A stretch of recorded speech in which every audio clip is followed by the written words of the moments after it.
നമസ്തേ.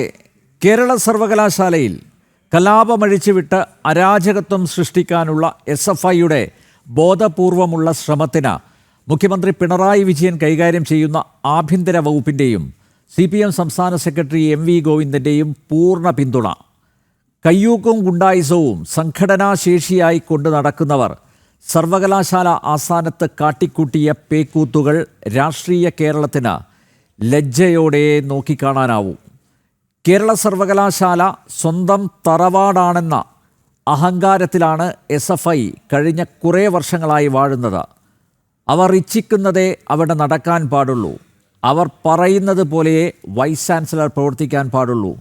VC-ക്ക് മേലെയാണ് സിൻഡിക്കേറ്റ് എന്ന മട്ടിൽ അബദ്ധജൽപ്പനങ്ങൾ ഉരുവിടുന്ന ഒരു പറ്റം സാമൂഹ്യ വിരുദ്ധരുടെ അഴിഞ്ഞാട്ടത്തിന് രജിസ്ട്രാർ ഉൾപ്പെടെയുള്ളവർ കുടപിടിക്കുമ്പോൾ ഉന്നത വിദ്യാഭ്യാസ രംഗത്ത് തലയെടുപ്പോടെ നിൽക്കുന്ന ഒരു സ്ഥാപനമല്ലേ തകർന്നടിയുന്നത്? കേരള സർവകലാശാല സർവകലാപശാലയോ? ജനറൽ ഡിബേറ്റ് ഈ വിഷയമാണ് ഇന്ന് പരിശോധിക്കുന്നത്. സിൻഡിക്കേറ്റ് അംഗം PS ഗോപകുമാർ, BJP വക്താവ് അഡ്വക്കേറ്റ് S ജയസൂര്യൻ, സാമൂഹ്യ നിരീക്ഷകൻ സ്റ്റാലിൻ ദേവൻ, ഇടത് സഹയാത്രികൻ റെജി ലൂക്കോസ് എന്നിവർ ചേരുന്നു. എല്ലാ അതിഥികളെയും ഈ സംവാദത്തിലേക്ക് സ്നേഹാദരങ്ങളോടെ സ്വാഗതം ചെയ്യുന്നു. ഒപ്പം പ്രേക്ഷകരെയും. ശ്രീ PS ഗോപകുമാർ, ഇന്ന് കേരള സർവകലാശാല ആസ്ഥാനത്ത് SFI പ്രവർത്തകർ ഭീകരാന്തരീക്ഷമാണ് സൃഷ്ടിച്ചത്. പോലീസിനെ വിന്യസിച്ചിരുന്നെങ്കിലും SFIക്കാർക്ക് അയഞ്ഞുകൊടുക്കുന്ന സമീപനം സ്വീകരിക്കുകയായിരുന്നു. ദൃശ്യങ്ങളിൽ അത് വ്യക്തമാണ്. വൈസ് ചാൻസലറുടെ ക്യാബിനിലേക്ക് തള്ളിക്കയറാനും പോലീസ് SFI ഗുണ്ടകൾക്ക് സൗകര്യം ചെയ്തു കൊടുത്തു. ABVP KSU പ്രവർത്തകരുടെ തല ലാത്തി കൊണ്ടടിച്ചു പൊട്ടിച്ച ആവേശം പോലീസിന് ഇല്ലായിരുന്നു. SFIക്കാരുടെ പേക്കൂത്തിന് പോലീസുകാർ തന്നെ ഇരയായിട്ടും, അതായത് SFIക്കാരുടെ അടിയേറ്റു വാങ്ങിയിട്ടും തിരിച്ചു തല്ലാതെ ആത്മസംയമനം പാലിച്ചും മർദ്ദകരെ സ്നേഹപൂർവ്വം സമാശ്വസിപ്പിക്കുകയും ചെയ്ത സമാധാനത്തിൻ്റെ വെള്ളരിപ്രാവുകളായ പോലീസുകാരെയാണ് അവിടെ കണ്ടത്. അത്ഭുതം തോന്നി. SFIക്കാർ സൃഷ്ടിച്ച അരാജകത്വത്തിന് ആധാരം എന്തായിരുന്നു? SFIയും പോലീസിലെ ചില ഉന്നതരും നിറഞ്ഞാടിയ നാടകമല്ലേ ഇന്ന് കേരള സർവകലാശാല ആസ്ഥാനത്ത് അരങ്ങേറിയത്? തീർച്ചയായിട്ടും ഇന്ന് കേരളത്തിലെ സർവകലാശാല ആസ്ഥാനങ്ങളിലെ SFI നടത്തിയ അക്രമ സമരത്തെ ഒരു തരത്തിലും നമുക്ക് ന്യായീകരിക്കാൻ കഴിയുന്ന ഒന്നല്ല. പ്രത്യേകിച്ച് തിരുവനന്തപുരത്തെ കേരള സർവകലാശാലയുടെ ആസ്ഥാനത്തേക്ക് SFIയുടെ വിദ്യാർത്ഥികള് അവരുടെ യുവജന സംഘടനയുടെ ആളുകളും കൂടി അതിക്രമിച്ച് കടന്നിട്ട് അതിന്റെ പ്രധാന കവാടം തല്ലി തകർത്തിട്ടാണ് അവർ സർവകലാശാലയുടെ അകത്ത് രജിസ്ട്രാറുടെയും വൈസ് ചാൻസലറുടെ മുറിയുടെ അടുത്തുവരെ എത്തിച്ചേർന്നിട്ടുള്ളത്. ഇത് കേരള സർവകലാശാലയിൽ മാത്രമല്ല, കാലിക്കറ്റ് സർവകലാശാലയുടെ ഗ്രില്ല് മറ്റ് അക്സാബ്ലേഡ് അറുത്തു മുറിച്ചിട്ടാണ് SFIയുടെ സമരക്കാരെ അതിനുള്ളില് പ്രവേശിച്ചത്. സർവകലാശാലയ്ക്ക് ഉള്ളില് വൈസ് ചാൻസലർ ക്യാമ്പിൽ പ്രവേശിച്ചത്. ജീവനക്കാരെ ഇവിടെ പൂട്ടിയിട്ടു. ഈ തരത്തിൽ അക്രമ സമരം കേരളത്തിലെ ഒട്ടുമിക്ക സർവകലാശാലകളിലേക്കും ഇന്ന് SFI അഴിച്ചുവിട്ടിരിക്കുകയാണ്. ഇത് കേരള സർവകലാശാലയുടെ ആസ്ഥാനത്ത് വൈകിട്ട് CPMന്റെ സംസ്ഥാന സെക്രട്ടറി കൂടി നേരിട്ടെത്തിയതോടുകൂടി ഒരു കാര്യം വ്യക്തമായി. ഇത് വളരെ ആസൂത്രിതമായിട്ട് CPM പ്ലാൻ ചെയ്ത ഒരു സമരമാണ്. അത് SFIയിലൂടെ നടപ്പാക്കുന്നു എന്ന് തന്നെ വേണം മനസ്സിലാക്കാൻ. അതിന് ആഭ്യന്തര വകുപ്പിന്റെ ഒത്താശയുണ്ട്. ഈ എല്ലാ സർവകലാശാലയിലും പോലീസ് പൂർണ്ണമായിട്ട് നിഷ്ക്രിയരായി നിൽക്കുന്ന സമയത്താണ് ഈ സമരം SFIക്കാർ അഴിച്ചുവിടുന്നത്. അതേപോലെ തന്നെ പോലീസുകാര് നേരത്തെ അങ്ങ് സൂചിപ്പിച്ചതുപോലെ മറ്റു പല സമരങ്ങളോടും കാണിക്കുന്ന സമീപനം നമ്മൾ കണ്ടിട്ടുള്ളതാണ്. ആ സമീപനം പോയിട്ട് ഒരു സർവകലാശാലയുടെ ഗേറ്റും കവാടവും പ്രധാന കവാടങ്ങൾ തടികൊണ്ടും അതുപോലെ തന്നെ ഇരുമ്പ് കൊണ്ടും നിർമ്മിച്ചിട്ടുള്ള ഗേറ്റ്, അതേപോലെ തന്നെ ഗ്രില്ല് എല്ലാം തകർത്തേക്ക് കയറുന്ന സമയത്ത് നിഷ്ക്രിയരായിട്ട് നിൽക്കുകയാണ്. അപ്പൊ ഈ നിലയിലെ CPM ആവിഷ്കരിച്ച അല്ലെങ്കിൽ ആലോചിച്ച് നടപ്പാക്കുന്ന ഒരു സമരം ആഭ്യന്തര വകുപ്പിന്റെ ഒത്താശയോടുകൂടി സർവകലാശാലകളിൽ ഇംപ്ലിമെന്റ് ചെയ്യുന്ന അതീവ ദയനീയമായ ഒരു സാഹചര്യമാണ് ഇന്ന് കേരളത്തിൽ കണ്ടത്. ഇത് കേരളത്തിന്റെ പൊതുസമൂഹം ഈ കാര്യത്തില് സത്വരമായി തുടർന്ന് പ്രവർത്തിക്കണം. പൊതുസമൂഹത്തിൽ നിന്ന് ഈ അക്രമികളെ തുരത്താനും സർവകലാശാലകളെ രക്ഷിച്ചെടുക്കാനുമുള്ള ശ്രമം നടത്തണം. ബഹുമാനപ്പെട്ട ചാൻസലർ കൂടിയായ കേരള ഗവർണർ നടത്തുന്ന ശ്രമങ്ങളുടെ പിന്നിൽ കേരളത്തിലെ പൊതുസമൂഹം ഒന്നിച്ചണിനിരക്കണമെന്നാണ് എനിക്ക് ആമുഖമായിട്ട് ഈ സമയത്ത് സൂചിപ്പിക്കാറുള്ളത്. യെസ്, അഡ്വക്കേറ്റ് ജയസൂര്യൻ, ഇന്നലെ ഹൈക്കോടതിയുടെ ഒരു നിർദ്ദേശമുണ്ടായിരുന്നു, അതായത് ശരിയും തെറ്റും ചുമതലപ്പെട്ടവർ തീരുമാനിക്കട്ടെ എന്ന്. കേരള സർവകലാശാല രജിസ്ട്രാർ ഡോക്ടർ KS അനിൽകുമാർ നൽകിയ അപേക്ഷ പിൻവലിക്കാൻ ഹൈക്കോടതി അനുമതി കൊടുത്തിട്ടുണ്ട്. അതേ തുടർന്ന് മാധ്യമങ്ങളെല്ലാം റിപ്പോർട്ട് ചെയ്തത്, അതായത് ഇദ്ദേഹത്തിൻ്റെ സസ്പെൻഷൻ റദ്ദാക്കി അനിൽകുമാറിന് രജിസ്ട്രാറായി തുടരാം എന്നാണ്. ആ രീതിയിലാണ് വാർത്തകൾ റിപ്പോർട്ട് ചെയ്തത്. പക്ഷേ കൃത്യമായി ഹൈക്കോടതി ഒരു കാര്യം പറഞ്ഞിരുന്നു, അതായത് ഏത് അതോറിറ്റിയാണ് ഈ വിഷയത്തിൽ തീരുമാനമെടുക്കേണ്ടത്, ആ അതോറിറ്റി തീരുമാനിക്കട്ടെ എന്നാണ്. അല്ലാതെ ഹൈക്കോടതിയുടെ ഒരു നിരീക്ഷണം പോലും ആ വിഷയത്തിൽ ഉണ്ടായിട്ടില്ല.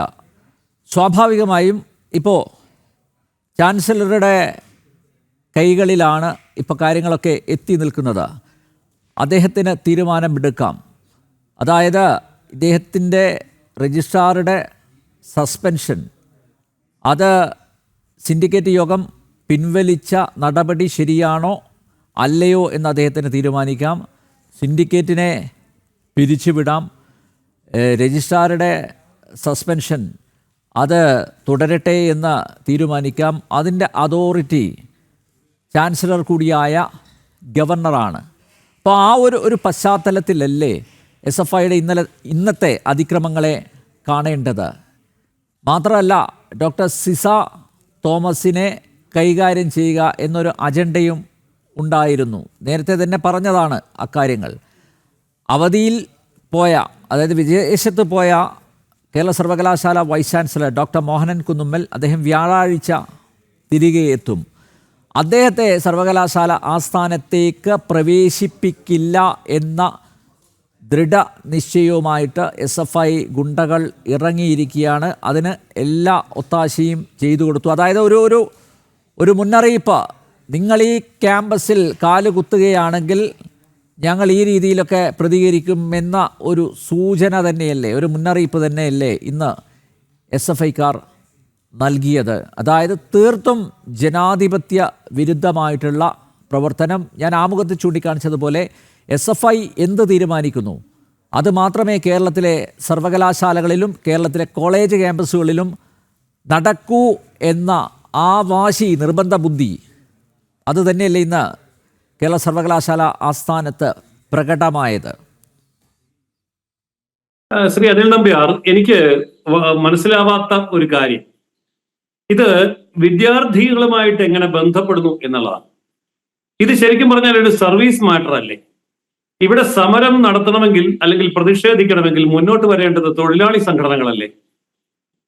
ഈ സർവകലാശാലയിലും കേരള സർവകലാശാലയിലും മറ്റെല്ലാ സർവകലാശാലകളിലും തൊഴിലാളി യൂണിയനുകളുണ്ടല്ലോ. പല തലങ്ങളിൽ, പല തരങ്ങളിൽ, എല്ലാ നിലവാരത്തിലുമുള്ള തൊഴിലാളി യൂണിയനുകളുണ്ട്. അപ്പോൾ ഇതൊരു സർവീസ് മാറ്റർ എന്നുള്ള നിലയിൽ ആ രീതിയിൽ കൈകാര്യം ചെയ്യുന്നതിന് പകരം അങ്ങനെ അല്ലല്ലോ ഇത് കണക്കിലെടുക്കുന്നത്. പോലീസിന്റെ ദൗത്യം ഇവിടെ എന്തായിരുന്നു എന്ന് നമ്മൾ കണ്ടുകൊണ്ടിരിക്കുകയാണ്. അതായത് കലാപകാരികളെ കൃത്യമ നിർവഹണത്തിന് വേണ്ടി എത്തിച്ചു കൊടുക്കുകയും അവർക്ക് കാവല് നിൽക്കുകയും ചെയ്യുന്ന കാഴ്ച കേരളം മുഴുവൻ കണ്ടതാണ്, ഇപ്പോഴും കണ്ടുകൊണ്ടിരിക്കുകയാണ്. അപ്പോൾ SFI എന്ന് പറയുന്നതിന്റെ സാങ്കത്യം എന്താണ്? ഇവിടെ SFI ഒരു വിദ്യാർത്ഥി സംഘടനയാണ്. ഓക്കെ, അതൊരു ഭീകര വിദ്യാർത്ഥി സംഘടന തന്നെയാണ്. അതാണല്ലോ ഇപ്പൊ തെളിഞ്ഞുകൊണ്ടിരിക്കുന്നത്. അങ്ങനെയുള്ള ഒരു വിദ്യാർത്ഥി സംഘടന എന്ന് അവകാശപ്പെടുന്ന SFI വിദ്യാഭ്യാസപരമായിട്ടുള്ള കാര്യങ്ങളിൽ, സിലബസിന്റെ കാര്യത്തിലോ അല്ലെങ്കിൽ ഹോസ്റ്റൽ നടത്തിപ്പിന്റെ കാര്യത്തിലോ അതല്ലെങ്കിൽ കോളേജിന്റെ കാര്യത്തിലോ അവർക്ക് എന്തുകൊണ്ട് ആശങ്കയില്ലാത്ത?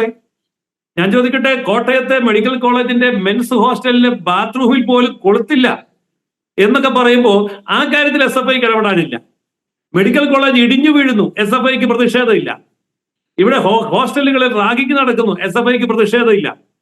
വിദ്യാഭ്യാസ രംഗം കുത്തൊഴുത്തി താറുമാറായിരിക്കുന്നു, SFIക്ക് യാതൊന്നും മിണ്ടാനില്ല. ഞാൻ ചോദിക്കട്ടെ, ഇന്ന് പ്രത്യേകിച്ച് തെക്കൻ കേരളത്തിലെ തിരുവിതാംകൂർ, കൊച്ചി ഭാഗത്തെ ഏതെങ്കിലും ഒരു യൂണിവേഴ്സിറ്റിയുടെ കീഴിൽ അഫിലിയേറ്റ് ചെയ്തിരിക്കുന്ന കോളേജുകളിൽ കുട്ടികളെ കിട്ടാനുണ്ടോ? ഞാൻ അറിയുന്ന ഞാനിപ്പോ കോളേജിന്റെ പേരൊന്നും പറഞ്ഞില്ല, പറഞ്ഞ കോളേജിനും കൂടെ നാണക്കേടാ.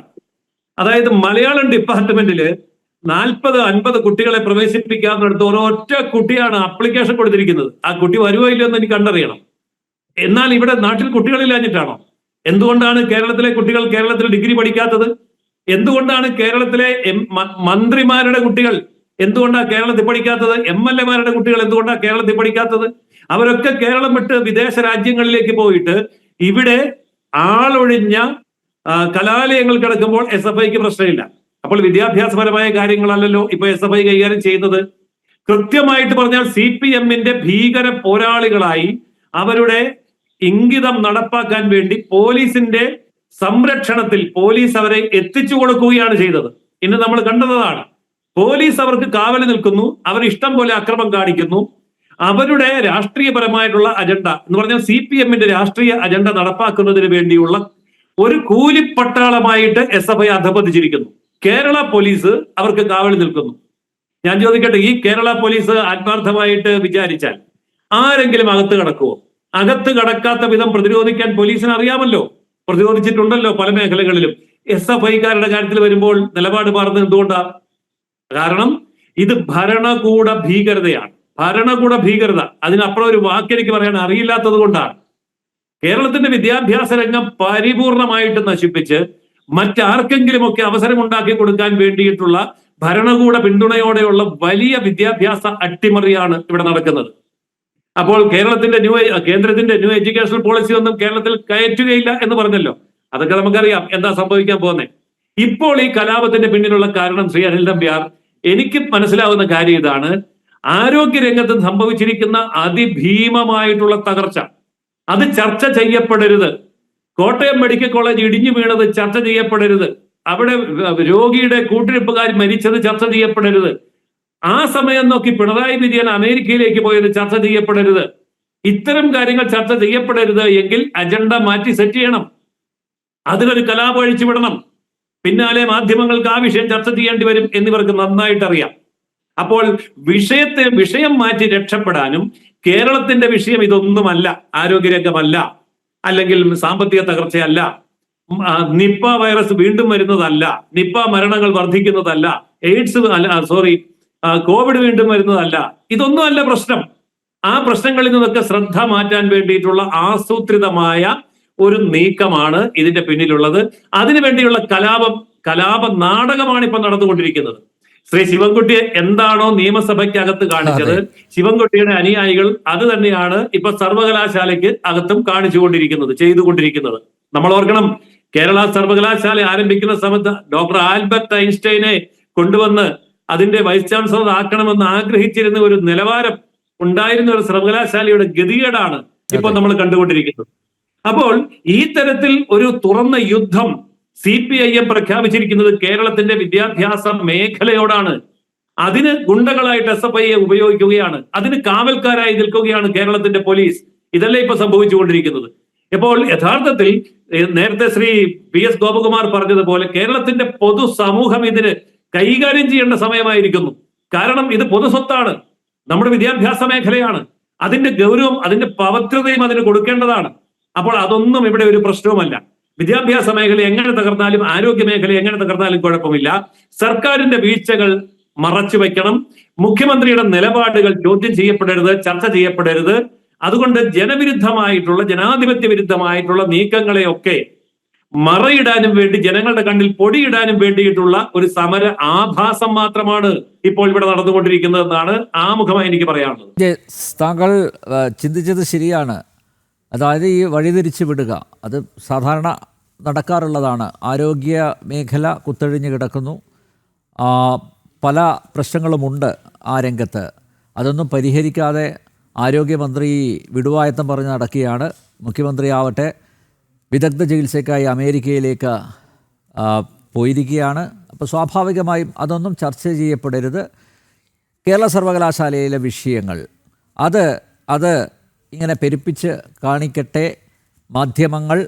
മാത്രമല്ല SFI ഇനി ഗുണ്ടായിസം കാണിച്ചാലും അത് വന്നാലും കുഴപ്പമില്ല, ആരോഗ്യരംഗത്തെ പ്രശ്നങ്ങൾ ചർച്ച ചെയ്യപ്പെടാതിരിക്കുക എന്നത് തന്നെയാണ് അവരുടെ അജണ്ട. ശ്രീ സ്റ്റാലിൻ ദേവൻ, ഇവിടെ വീണ്ടും കേരള സർവകലാശാലയിലെ പ്രശ്നങ്ങൾ അത് നിയമക്കുരുക്കിൽ അകപ്പെട്ടിരിക്കുകയാണ്. ഇന്നലെ രാജ്ഭവനിൽ തിരിച്ചെത്തിയ ഗവർണർ ഇന്നൊരു തീരുമാനം അക്കാര്യത്തിൽ എടുക്കുമെന്നാണ് കരുതിയിരുന്നത്. ആ കുരുക്ക് അഴിക്കാൻ അദ്ദേഹത്തിന് മാത്രമേ സാധിക്കൂ. വൈസ് ചാൻസലർ, നേരത്തെ വൈസ് ചാൻസലർ രജിസ്ട്രാറെ സസ്പെൻഡ് ചെയ്യുന്നു, സിൻഡിക്കേറ്റ് യോഗം ചേർന്ന് അത് റിവോക്ക് ചെയ്യുന്നു, ആ സസ്പെൻഷൻ പിൻവലിക്കുന്നു. മാത്രമല്ല ഇവരുടെ അജണ്ട അവർ കൃത്യമായിട്ട് തുറന്നു പറയുകയും ചെയ്തു. ഇടത് സിൻഡിക്കേറ്റ് അംഗങ്ങൾ, അതായത് കേരള സർവകലാശാലയെ കാവ്യവൽക്കരിക്കാനുള്ളൊരു ശ്രമമാണ് ഡോക്ടർ മോഹനൻ കുന്നുമ്മലിൻ്റെ ഭാഗത്തു നിന്നുണ്ടായിരിക്കുന്നത്. അതൊരു കാരണവശാലും അനുവദിക്കില്ല തുടങ്ങിയ കാര്യങ്ങളൊക്കെ അവർ മാധ്യമങ്ങളോടും പൊതുസമൂഹത്തിന് മുന്നിലും അവതരിപ്പിച്ചിട്ടുണ്ട്. ഇവിടെ അറിയേണ്ടത്, കാരണം ഇത്തരത്തിലുള്ള ലീഗൽ മാറ്റേഴ്സിൽ താങ്കൾക്ക് നല്ല വൈദഗ്ധ്യം ഉണ്ട്, അതുകൊണ്ടാണ് ചോദിക്കുന്നത്. ഹൈക്കോടതിയുടെ നിരീക്ഷണം ശ്രദ്ധേയമാണ്. ഹൈക്കോടതി പറഞ്ഞത് ഇതിൻ്റെ തെറ്റും ശരിയും അത് അതോറിറ്റി തീരുമാനിക്കട്ടെ എന്നുള്ളതാണ്. ചാൻസലറാണ് അതോറിറ്റി. ഗവർണർക്ക് നിയമോപദേശവും കിട്ടിയിട്ടുണ്ട്. ഗവർണർക്ക് ഏത് രീതിയിൽ ഈ വിഷയത്തിൽ ഇടപെടാൻ സാധിക്കും? ബഹുമാനപ്പെട്ട കേരള ഹൈക്കോടതി പ്രത്യേകിച്ചിട്ട് ഒരു വിധിയും പറഞ്ഞിട്ടില്ല. പല ചാനലുകളിലും ഈ ഇടത് അനുകൂലമായിട്ടുള്ള ആൾക്കാർ വന്നിട്ട് അതിനെ മിസ് ഇൻ്റർപ്രറ്റ് ചെയ്യുന്നത് ഞാൻ കാണുകയുണ്ടായി. ഹൈക്കോടതി പറഞ്ഞത് ഡിസ്മിസ്ഡ് ആസ് വിത്ഡ്രോൺ ആണ്. അതായത് അതിൽ യാതൊരു വിധത്തിലുള്ള ഓപ്പറേറ്റിംഗ് പോർഷനും ഇല്ല. ഈ രജിസ്ട്രാർ പോയിട്ട് ഹൈക്കോടതിയിൽ കേസ് ഫയൽ ചെയ്തത് എന്നെ ഇങ്ങനെ രജിസ്ട്രാറുടെ സ്ഥാനത്ത് നിന്നും നിയമപരമല്ലാതെ ആയിട്ട് മാറ്റി എന്ന് പറഞ്ഞിട്ടാണ്. അതിൽ ഒരു എതിർകക്ഷി വന്നിട്ട് ഈ സിൻഡിക്കേറ്റ് തന്നെയായിരുന്നു. ഈ ഇപ്പോൾ യോഗം കൂടി തീരുമാനമെടുത്ത് സിൻഡിക്കേറ്റ് തന്നെയായിരുന്നു. അപ്പോൾ തീർച്ചയായിട്ടും ഈ രജിസ്ട്രാർക്ക് മനസ്സിലായി ഈ കേസുമായിട്ട് മുന്നോട്ട് പോവുകയാണ് എന്നുണ്ടെങ്കിൽ തീർച്ചയായിട്ടും ഒരു വലിയ തിരിച്ചടി കോടതിയുടെ ഭാഗത്തു നിന്നും ഈ സർക്കാരിന് കിട്ടും, അല്ലെങ്കിൽ ഈ ഇടത് പക്ഷത്തിന് കിട്ടും. അതുകൊണ്ട് എങ്ങനെയെങ്കിലും ആ കേസ് ഒന്ന് ഇല്ലാതാക്കണം. അപ്പോൾ തീർച്ചയായിട്ടും അദ്ദേഹത്തിന് കാരണമില്ലാതെ പോയിട്ട് അത് പിൻവലിച്ചിരുന്നു എങ്കിൽ അതൊരു പരാജയമായിട്ട് കേരളം കണ്ടേ. അതിനു വേണ്ടിയിട്ടാണ് ഒരു അനധികൃതമായ ഞാൻ ഈ ആക്ട് വായിച്ചതിൻ്റെ അടിസ്ഥാനത്തിൽ പറയുകയാണ്, യാതൊരു നിയമപരമായ നിലനിൽപ്പും ഇല്ലാത്ത ഒരു സോ കോൾ സിൻഡിക്കേറ്റ് യോഗം കൂടിയിട്ട് ഈ രജിസ്ട്രാർക്കെതിരെയുള്ള നടപടി അത് പിൻവലിച്ചിട്ട് അവർ അദ്ദേഹത്തെ റീഇൻസ്റ്റേറ്റ് ചെയ്യുകയാണ് ഉണ്ടായത്. അപ്പോൾ ഒന്നുകിൽ ഈ രജിസ്ട്രാർ അദ്ദേഹത്തിന് പരാതിയില്ല എന്നും പറഞ്ഞിട്ട് കോടതിയിൽ നിന്ന് കേസ് പിൻവലിച്ചതിന് ശേഷമായിരുന്നു ഒരു യോഗം അങ്ങനെ കൂടി ഒരു തീരുമാനം എടുത്തിരുന്നത് എങ്കിൽ നമുക്ക് വീണ്ടും അതിനെ അംഗീകരിക്കാമായിരുന്നു, അല്ലെ ടു സം എക്സ്റ്റെൻറ്റ്. വേറെസ് ബഹുമാനപ്പെട്ട കേരള ഹൈക്കോടതിയുടെ മുന്നിൽ ഒരു പെറ്റീഷൻ പരിഗണനയ്ക്കായി കിടക്കുന്നു. അതിലെ പെറ്റീഷണറാണ് ഈ സിൻഡിക്കേറ്റ് വന്നിട്ട് അതിൽ ഒരു റെസ്പോണ്ടൻ്റാണ്. അങ്ങനെ സബ് ജുഡീസ് ആയിട്ടുള്ള ഒരു മാറ്ററിൽ എങ്ങനെയാണ്, അഥവാ ഇവൻ ഈ വൈസ് ചാൻസലർ കൂടി പങ്കെടുത്ത് തന്നെ ആയിരുന്നുവെങ്കിൽ തന്നെയും അത്തരത്തിലൊരു തീരുമാനമെടുക്കാൻ തീർച്ചയായിട്ടും ഈ സിൻഡിക്കേറ്റിന് കഴിയുമായിരുന്നില്ല. Because it was sub judice. അപ്പോൾ എന്തുകൊണ്ടാണ് ഈ രജിസ്ട്രാർ ഈ അദ്ദേഹത്തിൻ്റെ കേസുമായിട്ട് മുന്നോട്ട് പോവുകയും അതിലെ എതിർകക്ഷിയായിരുന്ന കേരള യൂണിവേഴ്സിറ്റിയും ഈ സിൻഡിക്കേറ്റും സെനറ്റും എല്ലാം അവർക്ക് പറയേണ്ട ഭാഗം ബഹുമാനപ്പെട്ട കോടതിയുടെ മുമ്പിൽ അവതരിപ്പിച്ച് ഒരു വിധിയിലൂടെ തന്നെ ഇതിനൊരു പരിഹാരം ഉണ്ടാക്കിയിരുന്നു എങ്കിൽ ഇവിടെ ഇതൊന്നും സംഭവിക്കുമായിരുന്നില്ലല്ലോ. അപ്പോൾ എന്താണ്, ഹൈക്കോടതി ഒരു വിധി പറയാതെ തന്നെ ആൾക്കാരെയൊക്കെ കണ്ണിൽ പൊടിയിടാൻ വേണ്ടി ഈ വൈസ് ചാൻസലർ ഇല്ലാത്ത ഒരു സിൻഡിക്കേറ്റ് യോഗം കൂടണം എന്നുണ്ടെങ്കിൽ അദ്ദേഹം തൻ്റെ ഈ അധികാരം മറ്റാർക്കെങ്കിലും ഏൽപ്പിക്കണം. അതിനും വകുപ്പുണ്ട്, ഈ ആക്ടിൽ വകുപ്പുണ്ട്. അങ്ങനെയും ചെയ്തിട്ടില്ല. ഈ യോഗം കൂടിയത് തന്നെ ഈ പെറ്റീഷനുള്ള കൗണ്ടർ അഫിഡവിറ്റ് ഫയൽ ചെയ്യാൻ വേണ്ടിയിട്ടുള്ള കാര്യങ്ങളെക്കുറിച്ചിട്ട് ഡിസ്കസ് ചെയ്യാൻ വേണ്ടിയിട്ട് മാത്രം ആയിരുന്നു. അത് അജണ്ടയുടെ ഒരു ഭാഗമേ അല്ലായിരുന്നു. അപ്പോഴാണ് എല്ലാം കഴിഞ്ഞ് വൈസ് ചാൻസലർ അവിടെ നിന്ന് പോകുന്നു. ആ സമയത്ത് സിൻഡിക്കേറ്റ് ഒരു യോഗം ചേരുന്നു, തീരുമാനം എടുക്കുന്നു. അങ്ങനെ ഒരു തീരുമാനം എടുക്കാനുള്ള, especially when the matter was pending before the high court, ഈ സിൻഡിക്കേറ്റിന് യാതൊരു വിധത്തിലും ഉള്ള അധികാരം ഉണ്ടായിരുന്നില്ല. അപ്പോൾ വൈസ് ചാൻസലറുടെ അധികാരം എന്താണ്? ഈ യൂണിവേഴ്സിറ്റി ആക്റ്റിലെ റൂളും ചട്ടവും റെഗുലേഷനും ഒക്കെ അനുസരിച്ചിട്ട് ആണ് ഈ യൂണിവേഴ്സിറ്റി നടക്കുന്നത് എന്ന് ബോധ്യപ്പെടണം. അപ്പോൾ ഇത്തരം ഒരു സംഭവം അവിടെ നടന്നപ്പോൾ തീർച്ചയായിട്ടും അവർ തൻ്റെ അധികാരം ഉപയോഗിച്ചുകൊണ്ട് ചാൻസലർ, അദ്ദേഹമാണ് ഹെഡ് ഓഫ് ദ യൂണിവേഴ്സിറ്റി, അദ്ദേഹത്തിന് റിപ്പോർട്ട് കൊടുത്തു, ഇങ്ങനെയൊക്കെയാണ് കാര്യം. അങ്ങനെ വരുമ്പോൾ അതിൻ്റെ ചാപ്റ്റർ 3 സെക്ഷൻ 7 പറയുന്നു, the chancellor shall be the head of the university. അത് പറഞ്ഞ ശേഷം 3 പറയുന്നു, the chancellor may by order in writing annul any proceeding of any of the authorities of the university. ഈ സിൻഡിക്കേറ്റ് എന്ന് പറയുന്ന ഒരു അതോറിറ്റിയാണ്, which is not in conformity with this act, the statutes, the ordinances, the regulations, the rules or bylaws. അക്കാര്യം ചാൻസലർക്ക് ഒരു റൈറ്റിങ്ങിലൂടെ ഇതിനെയൊക്കെ ഇല്ലാതാക്കാൻ സാധിക്കും. But provided before making in such order the chancellor shall call upon such authority to show cause why such an order should not be made. അപ്പോൾ തീർച്ചയായിട്ടും ഉടനടി, ഇന്നൊക്കെ പല വാർത്തകളും വരുന്നുണ്ട്, പിന്നെ ചാൻസലർ വന്നാൽ ഉടൻ തന്നെ ഒരു തീരുമാനമെടുക്കും, ഒരു ഉത്തരവിടുമെന്നൊക്കെ. തീർച്ചയായിട്ടും ഇല്ല. കാരണം എന്താണ്? റീസണബിൾ ടൈം കൊടുത്ത് കേൾക്കേണ്ടത് കേട്ടതിന് ശേഷം മാത്രമേ അദ്ദേഹം എന്തെങ്കിലും തീരുമാനം കേൾക്കണം. എന്തായാലും വൈസ് ചാൻസലറുടെ റിപ്പോർട്ട് അദ്ദേഹത്തിന്റെ മുന്നിലുണ്ട് അല്ലേ? ഇനി ആരെയൊക്കെ കേൾക്കണം? ഇനി ഏത് ഈ രജിസ്ട്രാർ കേൾക്കണമെന്നില്ല. സിൻഡിക്കേറ്റാണ് ഇപ്പോൾ തീരുമാനം എടുത്തിരിക്കുന്നത്. രജിസ്ട്രാർക്ക് പിന്നെ അദ്ദേഹം നേരെ ഹൈക്കോടതിയിലാണ് പോയത്. അദ്ദേഹത്തിനെതിരെ ഒരു ആക്ഷൻ ചാൻസലർ എടുത്തില്ല. ചാൻസലർ ഒരു ആക്ഷൻ എടുക്കുന്നതിന് മുമ്പായിട്ട് he has to give an opportunity to the affected persons for being heard. അപ്പോൾ അങ്ങനെ വരുമ്പോൾ chancellor shall, when an emergency arises, have the right to suspend or dismiss any of the authorities of the university and to take measures for the interim administration of the university. അതായത് ഈ യൂണിവേഴ്സിറ്റിയുടെ പ്രവർത്തനം നേരെ ചൊവ്വേ അല്ല നടക്കുന്നതെന്ന് അദ്ദേഹത്തിന് ബോധ്യപ്പെട്ട് കഴിഞ്ഞാൽ അദ്ദേഹത്തിന് വേണമെങ്കിൽ സെനറ്റിൻ്റെ തന്നെ പറ്റി ഞാൻ കൂടാൻ പറ്റും.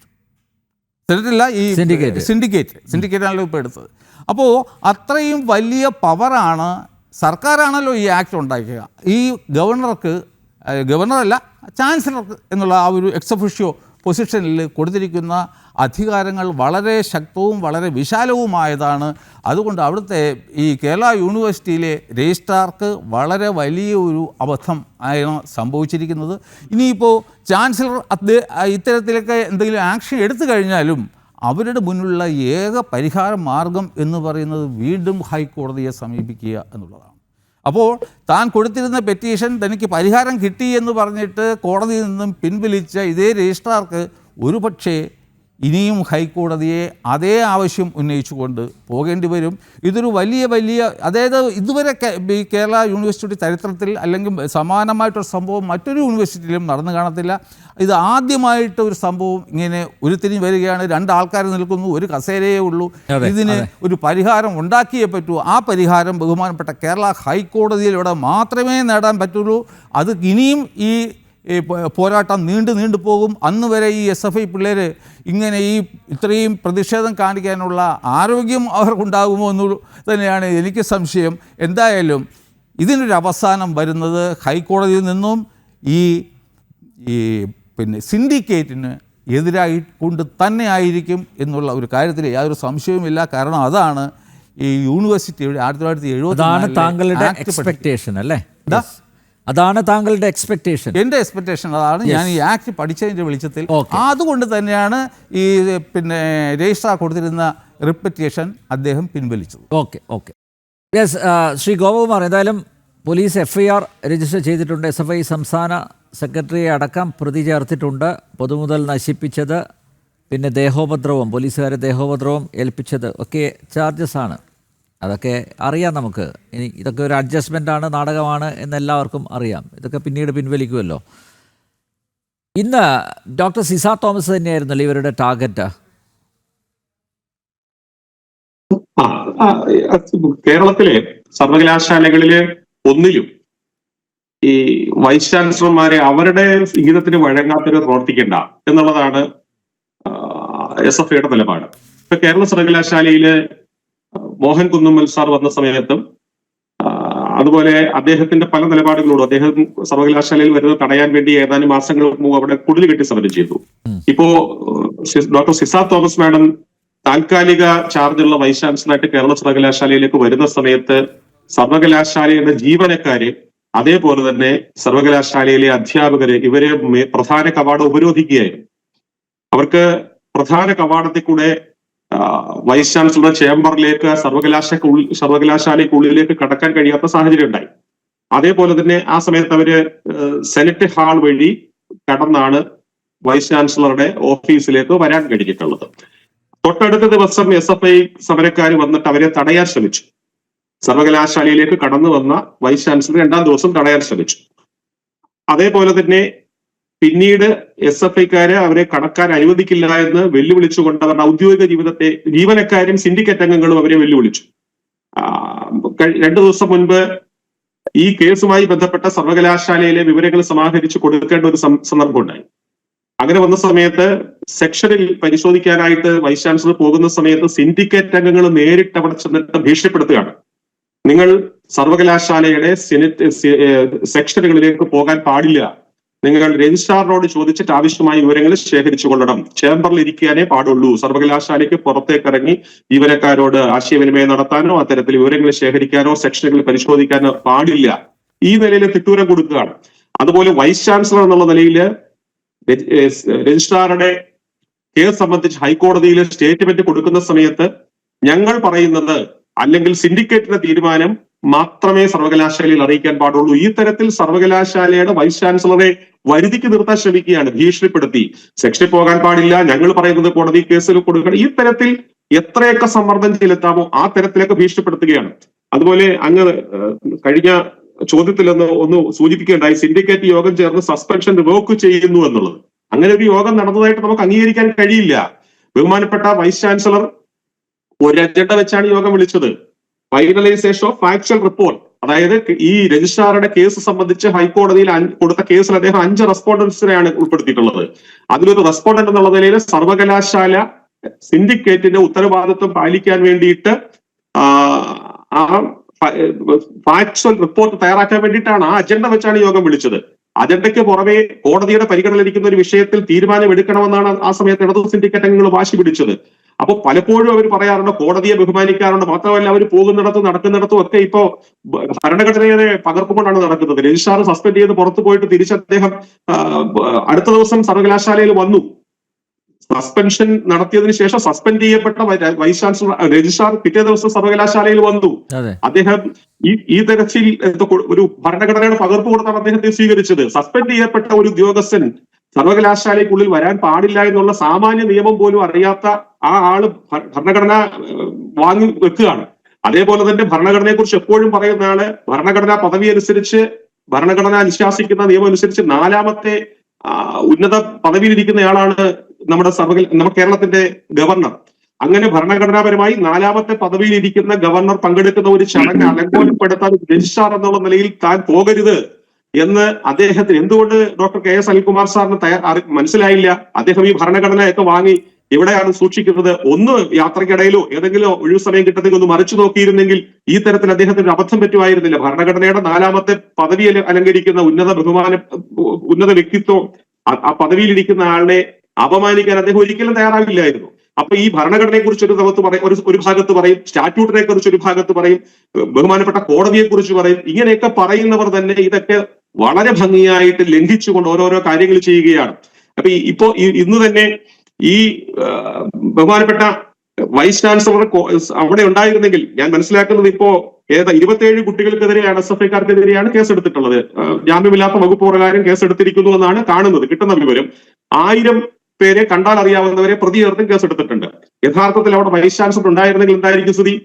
അതേപോലെ തന്നെ രജിസ്ട്രാറിനെ ചാർജ് കൊടുത്തിട്ടുള്ള ഒരു വ്യക്തിയുണ്ട്. അപ്പൊ അവർക്ക് സർവകലാശാലയിൽ കിടക്കാൻ സമ്മതിക്കുന്നില്ല. ഇന്നലെ അവരെ സർവകലാശാലയിൽ അവരുടെ ഔദ്യോഗിക നിർവഹണത്തിന് തടസ്സപ്പെടുത്തി. അപ്പൊ രജിസ്ട്രാറെ ചട്ടവിരുദ്ധമായിട്ട് പുനഃസ്ഥാപിച്ചുവെന്ന് അവർ അവകാശപ്പെടുന്ന രജിസ്ട്രാറെ കുടിയിരുത്തിക്കൊണ്ട് രജിസ്ട്രാർ വശം സർവകലാശാലയെ പിടിച്ചെടുക്കാനും VC എന്നുള്ള ഒരു പദവി വേണ്ട. ഇന്ന് തന്നെ ഞാൻ മനസ്സിലാക്കുന്നത് ചില സിൻഡിക്കേറ്റ് അംഗങ്ങൾ സെക്ഷനിലൊക്കെ പോകുന്ന സമയത്തും അതുപോലെ തന്നെ സർവകലാശാലയെ ബന്ധപ്പെട്ട സ്റ്റാൻഡിംഗ് കമ്മിറ്റികളിലൊക്കെ അവർ അവകാശപ്പെടുന്നത് ഇനി ഇവിടെ VC ഇല്ല, ഞങ്ങൾ തീരുമാനിക്കും, വൈസ് ചാൻസലർക്ക് യാതൊരു പവറും ഇല്ല. യഥാർത്ഥത്തിൽ അങ്ങനെയൊന്നുമല്ല. സർവകലാശാലയെ സംബന്ധിച്ച് പരമാധികാരി എന്ന് പറയുന്നത് ചാൻസലറാണ്.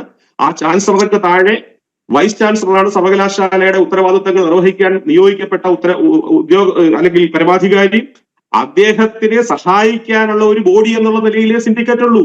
സിൻഡിക്കേറ്റിന്റെ അധികാരം എന്ന് പറഞ്ഞാൽ അജണ്ട വെച്ച് വൈസ് ചാൻസലർ സിൻഡിക്കേറ്റ് യോഗം വിളിക്കുമ്പോൾ മാത്രമേ ഉള്ളൂ. പക്ഷെ ഇതൊന്നുമല്ല, ഞങ്ങളാണ് സർവകലാശാലയുടെ പരമാധികാരി. ഇനി ഇവിടെ VC ഒന്നുമില്ല, സംഘീയാണ് VC. അതേപോലെ തന്നെ സർവകലാശാലയുടെ വൈസ് ചാൻസലറെ അപമാനിച്ചുകൊണ്ടുള്ള ഫോട്ടോകൾ, ഫ്ലെക്സ് ബോർഡുകൾ സർവകലാശാലയെ സ്ഥാപിക്കുകയാണ്. ഗവർണറെ അപമാനിക്കുന്ന ഫ്ലെക്സ് ബോർഡുകൾ സ്ഥാപിക്കുകയാണ്. എന്തൊരു നിയമപരമായ അരാജകത്വമാണ് സർവകലാശാലകൾ അരങ്ങേറുന്നത്. ഞെട്ടിപ്പിക്കുന്ന അരാജകത്വമാണ്. ഈ കാര്യത്തിൽ വളരെ ശക്തമായ നിലപാടുകൾ ഉണ്ടാകണം എന്ന് തന്നെയാണ് എനിക്ക് സമയത്ത് ആവശ്യപ്പെടാറുള്ളത്. യെസ്, റെജി ലൂക്കോസും എത്തിയിട്ടുണ്ട്. റെജി ലൂക്കോസ്, ഇന്ന് കേരള സർവകലാശാല ആസ്ഥാനത്ത് SFIക്കാർ അഴിഞ്ഞാടിയതിനെ താങ്കൾ ന്യായീകരിക്കുന്നുണ്ടോ? കേരള സർവകലാശാലയിൽ മാത്രമല്ല, കോഴിക്കോട് സർവകലാശാലയും സമാനമായിട്ടുള്ള അതിക്രമങ്ങൾ, സംഭവവികാസങ്ങൾ ഒക്കെ അരങ്ങേറിയിട്ടുണ്ട്. അല്ല, രാജ്യത്തിന്റെ ഭരണഘടന അനുശാസിക്കുന്ന അതിന് വിരുദ്ധമായിട്ട് നിയമവിരുദ്ധമായിട്ട് ഏതെങ്കിലും ആശയം കുത്തിക്കയറ്റാൻ ശ്രമിച്ചിട്ടുണ്ടെങ്കിൽ SFI എന്നല്ല, ജനാധിപത്യബോധമുള്ള ഏതൊരു സംഘടനയും സമരം നടത്തുന്നു. ഇവിടെ വൈസ് ചാൻസലറുടെ നേരെയുള്ള സമര പ്രഖ്യാപനങ്ങൾ ആദ്യമായിട്ടൊന്നുമില്ല കേരളത്തിൽ. കേരളത്തിലൊരു വൈസ് ചാൻസലറെ സമരത്തെ ചെയ്ത് പുറത്താക്കിയിട്ടുണ്ട്. ഏക്കാനാണ് നിയമിച്ച ഒരു മന്ത്രിസഭാകാലത്തിലും നിയമിച്ച ഒരു വൈസ് ചാൻസലറുടെ ബിരുദത്തിന് സംശയം വന്നപ്പോൾ വലിയ സമര പരമ്പരകൾ അദ്ദേഹത്തിന് കരാപരം ചെയ്തു. ആ നാടാ കേരളം. അതുകൊണ്ട് സമരം ചെയ്യുന്നത് തെറ്റാണെന്ന്, കുറ്റകൃത്യമാണെന്ന് ഈ രാജ്യത്തെ ഭരണഘടന നിയമം പറയുന്നുണ്ട്. ഇവിടെ എന്താ റെജി ലൂക്കോസ്, താങ്കളുടെ ദൃഷ്ടിയിൽ വൈസ് ചാൻസലറുടെ കുഴപ്പം എന്താ? ഡോക്ടർ മോഹനൻ കുന്നുമ്മൽ ഈ പദവിക്ക് യോഗ്യനല്ലേ? അല്ല, ഡോക്ടർ മോഹൻ കുന്നുമ്മലല്ലോ ഇതിനകത്തെ കുറ്റകൃത്യങ്ങൾ മുഴുവൻ ചെയ്തിരിക്കുന്നത്. ഇപ്പൊ താൽക്കാലികമായിട്ട് ചുമതല ഏറ്റിരിക്കുന്ന സിസാ തോമസ് എന്ന് പറയുന്ന അദ്ദേഹം ചെയ്ത തെറ്റെന്താണെന്നൊന്ന് പറയുകയാണെങ്കിൽ നന്നായിരിക്കും. അല്ല, അത് പറയിപ്പിക്കാൻ അനിൽ നമ്മെ സമ്മതിക്കുന്നില്ലല്ലോ. പറയിപ്പിക്കാൻ സമ്മതിക്കാത്തതുകൊണ്ട് ഞാൻ ഇങ്ങനെ പറയുന്നത്. എനിക്ക് അവിടെ പറഞ്ഞോളൂ. അല്ല, തെറ്റെന്ന് പറയുന്നതാണ്. അതായത് ബഹുമാനപ്പെട്ട രജിസ്ട്രാർ KS അനിൽകുമാറിനെ അകാരണമായിട്ട് സസ്പെൻഡ് ചെയ്തു. എന്തുകൊണ്ടാ? ആ പറഞ്ഞ സെനറ്റ് ഹാളിൽ അവിടെ വാടകയ്ക്കെടുത്തപ്പോൾ ഈ പറയുന്ന ഈ പാകിസ്ഥാന്റെ ചിത്രം ഉൾപ്പെടെ ഇന്ത്യയുടെ ചിത്രത്തെ വികൃതമാക്കിക്കൊണ്ട് കാവ്യവൽക്കരിച്ചൊരു പരിപാടി നടത്തിയപ്പോൾ അതിനെ സർവകലാശാല പോലെയുള്ള മതേതര കാഴ്ചപ്പാടുള്ള ഒരു ഹാളിൽ ഇത്തരം വിഷം കുത്തിവെക്കുന്ന പരിപാടി അത് ക്യാൻസൽ ചെയ്യണം, നിർത്തലാക്കാനാണ് അദ്ദേഹം കൊടുത്ത ഉത്തരവാണ് ഈ പ്രശ്നങ്ങൾ എന്ന് പറയുന്നത്. അത് അദ്ദേഹം കൊടുത്തു. തന്നെയുമല്ല, സിൻഡിക്കേറ്റ് ഈ സസ്പെൻഷൻ നടപടി റദ്ദാക്കി. ആ റദ്ദാക്കിയ സിൻഡിക്കേറ്റിന്റെ നടപടിയെ ബഹുമാനപ്പെട്ട ഹൈക്കോടതി സ്റ്റേ ചെയ്തില്ല. സ്റ്റാറ്റസ് തുടരാൻ പറഞ്ഞു. ചാൻസലർക്ക് തീരുമാനമെടുക്കാന്ന് പറഞ്ഞു. അപ്പൊ നിയമവിരുദ്ധമായി പ്രവർത്തിക്കുന്നതാരാ? അതിന് പകരമായിട്ടൊരു താൽക്കാലിക അല്ലെങ്കിൽ ഒരു പകരക്കാരിയായ ഒരു രജിസ്ട്രാറെ നിയമിച്ച ഈ പറയുന്ന ഇപ്പോഴത്തെ താൽക്കാലിക ചുമതലയുള്ള വൈസ് ചാൻസലറല്ലേ ശരിക്കും ഇവിടെ നിയമവിരുദ്ധ പ്രവർത്തി ചെയ്ത്? അവരല്ലേ ഇതിന് കൂട്ടുന്നത്? അവർക്ക് അതിനെതിരെ സമരം ചെയ്യാനുള്ള എല്ലാ അവകാശങ്ങളും കേരളത്തിലെ വിദ്യാർത്ഥി സംഘടനയ്ക്കുണ്ട്. അതേ അവിടെ ചെയ്തിട്ടുള്ളൂ. അവരവിടെ ഒന്നും തല്ലിപ്പിടിച്ചിട്ടൊന്നുമില്ലല്ലോ. ഇവിടെ സെക്രട്ടേറിയറ്റ് ഞായറാഴ്ചത്തെ സിൻഡിക്കേറ്റ് യോഗം ഇപ്പോൾ ഗവർണറുടെ വൈസ് ചാൻസലറുടെ അധ്യക്ഷതയിൽ ഡോക്ടർ സിസാ തോമസിൻ്റെ അധ്യക്ഷതയിൽ സിൻഡിക്കേറ്റ് യോഗം ചേർന്നു. അത് കഴിഞ്ഞ ശേഷം ഈ രജിസ്ട്രാറുടെ ചുമതല കൊടുത്ത ഹരികുമാർ എന്നുള്ള ഉദ്യോഗസ്ഥനാണെന്ന് തോന്നുന്നു, ഹരികുമാർ കൂടി പങ്കെടുത്ത ഇടത് സിൻഡിക്കേറ്റ് അംഗങ്ങളുടെ യോഗം ചേരുന്നു അല്ലേ? ശ്രീ ഗോപകുമാർ, തെറ്റുണ്ടെങ്കിൽ തിരുത്താം അല്ലേ? ഇടത് സിൻഡിക്കേറ്റ് അംഗങ്ങളുടെ അല്ലേ? ഹരികുമാർ ജോയിന്റ് രജിസ്ട്രാറിന്റെ ചാർജുള്ള ജോയിന്റ് രജിസ്ട്രാർ P ഹരികുമാറിന്റെ സാന്നിധ്യത്തിലാണ് തീരുമാനമെടുത്തത്. അവർ യോഗം ചേർന്നു. അതെ, അവരാണ് യോഗം ചേർന്ന് ഈ സസ്പെൻഷൻ പിൻവലിച്ചത്. പിറ്റേ ദിവസം ഹൈക്കോടതിയിൽ ഈ കേസ് വരികയാണ്. ഹൈക്കോടതിയുടെ നിരീക്ഷണം എന്താണ് റെജി ലൂക്കോസ്? അതായത് ഇദ്ദേഹം തൻ്റെ ഹർജി തന്നെ തിരിച്ച് രജിസ്ട്രാർ ആക്കിയതുകൊണ്ട് ഹർജി പിൻവലിക്കുന്നു. യെസ്, അത് കോടതി അനുവദിച്ചു കൊടുത്തു. എന്നിട്ട് കോടതി എന്താ പറഞ്ഞത്? തെറ്റും ശരിയും ഈ വിഷയത്തിൽ അത് അതോറിറ്റി തീരുമാനിക്കട്ടെ. ആരാണ് റെജി ലൂക്കോസ് അതോറിറ്റി? സർവകലാശാലയുടെ കാര്യത്തിൽ ഒരു മിനിറ്റ് ഞാൻ പറയട്ടെ. ആ ഫൈനൽ അതോറിറ്റി ആരാണ്? ഫൈനൽ അതോറിറ്റി ചാൻസലർ കൂടിയായിട്ടുള്ള ഗവർണറാണല്ലേ? ആ ഫൈനൽ അതോറിറ്റി ഒരു തീരുമാനം എടുക്കുന്നതിന് മുമ്പ് ഈ SFI ക്രിമിനലുകളെ സർവകലാശാല ആസ്ഥാനത്തേക്ക് അഴിച്ചു വിട്ട് എന്തൊക്കെ പേക്കൂത്തുകളാണ് അവരവിടെ കാണിച്ചത്? കേരള പോലീസിലുള്ളവരെ തന്നെ കൈകാര്യം ചെയ്തില്ലേ, മർദ്ദിച്ചില്ലേ? പിണറായി വിജയന്റെ പോലീസല്ലേ? ആ ഒരു പരിഗണനയെങ്കിലും SFIക്ക് കൊടുക്കേണ്ടതായിരുന്നില്ലേ റിജി ലൂക്കോസെ? എന്നിട്ട് നോക്കൂ, ഈ SFIയുടെ അജണ്ട എന്താണ്? ഗവർണർ ഒരു തീരുമാനം എടുക്കട്ടെ. ഗവർണർ തീരുമാനം എടുത്തിട്ടില്ലല്ലോ. ഫൈനൽ അതോറിറ്റി എന്ന നിലയിൽ ഈ വിഷയത്തിൽ ഗവർണർ ഒരു തീരുമാനം എടുക്കട്ടെ. ആ തീരുമാനം എടുത്ത ശേഷം ആവാലോ പ്രക്ഷോഭം. അതല്ലാതെ ഇന്ന് തന്നെ എന്തൊക്കെ അതിക്രമങ്ങളാണ് അവിടെ കാണിച്ച് കൂട്ടിയത്? റജി, താങ്കളൊരു ആങ്കറാണ്. താങ്കളൊരു മുൻ SFIയുടെ പ്രവർത്തകനും ലീഡറുമായിരുന്നു. ആ താങ്കൾ SFIയിലെ കേരളത്തിലെ ഏറ്റവും വലിയ വിദ്യാർത്ഥി സമൂഹം SFIയെ ക്രിമിനലുകൾ എന്നൊക്കെ വിളിച്ച് ആക്ഷേപിച്ചാൽ ഞാൻ അത് ശക്തമായിട്ട് പ്രതിഷേധിക്കുന്നു. താങ്കളെ പിൻവലിക്കണം. അങ്ങനെയാണെന്നുണ്ടെങ്കിൽ ഈ ക്രിമിനൽക്കെതിരെ എന്തുകൊണ്ടാണ് താങ്കളെപ്പോലുള്ളവര് ഇത്ര നാളും പയറ്റി ഇതുപോലെ നിങ്ങള് ബഹളങ്ങളും ഇതുപോലെ ക്രിമിനൽ വൽക്കരണമുള്ള സംഘടനയാണെന്ന് പറഞ്ഞിട്ട് നിങ്ങൾക്ക് ഒരു കുട്ടിയെ പോലെ പിൻവലിക്കാൻ ഞാനൊരു കാര്യം പറയട്ടെ. ജനാധിപത്യമായിട്ട് സംസാരിക്കുന്ന ക്രിമിനലാണെന്നുണ്ടെങ്കിൽ ക്രിമിനൽ മാനസികാവസ്ഥയിലാണോ ഇവിടെ നമ്പിയാർ ചർച്ചയ്ക്ക് എന്നെ പോലെ താങ്കൾ ആങ്കറാണ്. ഞാൻ പറഞ്ഞു പൂർത്തിരിക്കട്ടെ. Let me complete my words. ഞാൻ കംപ്ലീറ്റ് ചെയ്യട്ടെ. നിങ്ങൾ എന്താ ഇങ്ങനെ കിടന്നത് അസംഷൻ ഉണ്ടാക്കണം? നിങ്ങൾ മറ്റുള്ളവർക്കെല്ലാം ഘോര പ്രസവിക്കാൻ സമയം കൊടുക്കുന്നുണ്ടല്ലോ. വിളിച്ചു വരുത്തി ആക്ഷേപിക്കണം. ഇനി ഇത് പൊറുക്കാൻ പറ്റത്തില്ല. നിങ്ങൾ ക്രിമിനൽ എന്നുണ്ടെങ്കിൽ ഏത് SFI കുട്ടികളാണ് ക്രിമിനൽ വൽക്കരണമാണ് നടത്തിയിരിക്കുന്നത്? ജനാധിപത്യപരമായി സമരം ചെയ്യാനായിട്ട് ജനാധിപത്യപരമായി സമരം ചെയ്യുന്നത് ഞങ്ങളും പല സമരങ്ങളും നടത്തിയതാണ്. ഇതുപോലെ പൊതുമുതൽ നശിപ്പിച്ചിട്ടൊന്നുമല്ല. ഇല്ലെങ്കിൽ ഞാൻ ഈ ചർച്ച തുടരത്തില്ല. അല്ല, ഇതുപോലെ പൊതുമുതൽ നശിപ്പിച്ചിട്ടില്ല. നിങ്ങൾ ഇത് പറയാ ക്രിമിനലുകളൊക്കെ SFI കുട്ടികളെ വിളിക്കാന്ന് പറഞ്ഞാൽ ഇത് അംഗീകരിക്കാൻ പറ്റും? നിങ്ങൾ അത് പിൻവലിക്കാണ്ട് ഞാൻ ഈ ചർച്ച കണ്ടിന്യൂ ചെയ്യാം. No doubt.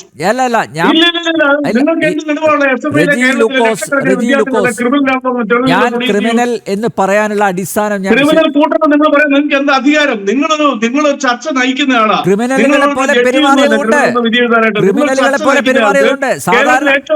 സാധാരണ വിദ്യാർത്ഥി സംഘടനയിലെ പ്രവർത്തകർ ഈ രീതിയിലല്ല പെരുമാറുന്നത്. സാധാരണ ഞാൻ പറഞ്ഞുതരാം സഹിഷ്ണുത കാണിക്കുന്നേ. ഞാൻ പറയുന്നതൊന്ന് കേൾക്കൂ. ഞാൻ പറയുന്നതൊന്ന് കേൾക്കൂ. ഞാൻ പറയുന്നതൊന്ന്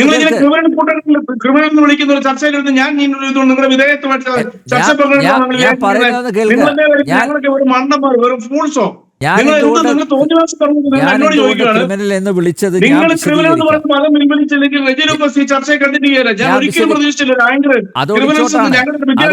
താങ്കൾക്ക് മറുപടി ഇല്ലാതുകൊണ്ട് താങ്കൾ പോകുന്നു. താങ്കൾക്ക് മറുപടി ഇല്ലാത്തതുകൊണ്ട് താങ്കൾ പോകുന്നു. അതിനെ ഒളിച്ചോട്ടെന്നേ പറയാൻ പറ്റുള്ളൂ. ആരെയും ക്രിമിനൽ എന്ന് വിളിക്കാം. അതെ, തെറ്റ് ചെയ്യണമെന്നുള്ള മെൻസറിയുള്ള ഏവനെയും ക്രിമിനൽ എന്ന് വിളിക്കാം. ഇവിടെ നിയമപരിജ്ഞാനമുള്ള തെറ്റ് ചെയ്യണമെന്ന മെൻസറിയുള്ള ആരെയും ക്രിമിനൽ എന്ന് വിളിക്കാം. എന്ത് ഭരണഘടനയ്ക്കുള്ള അവകാശവും should be subject to public morality, order and health.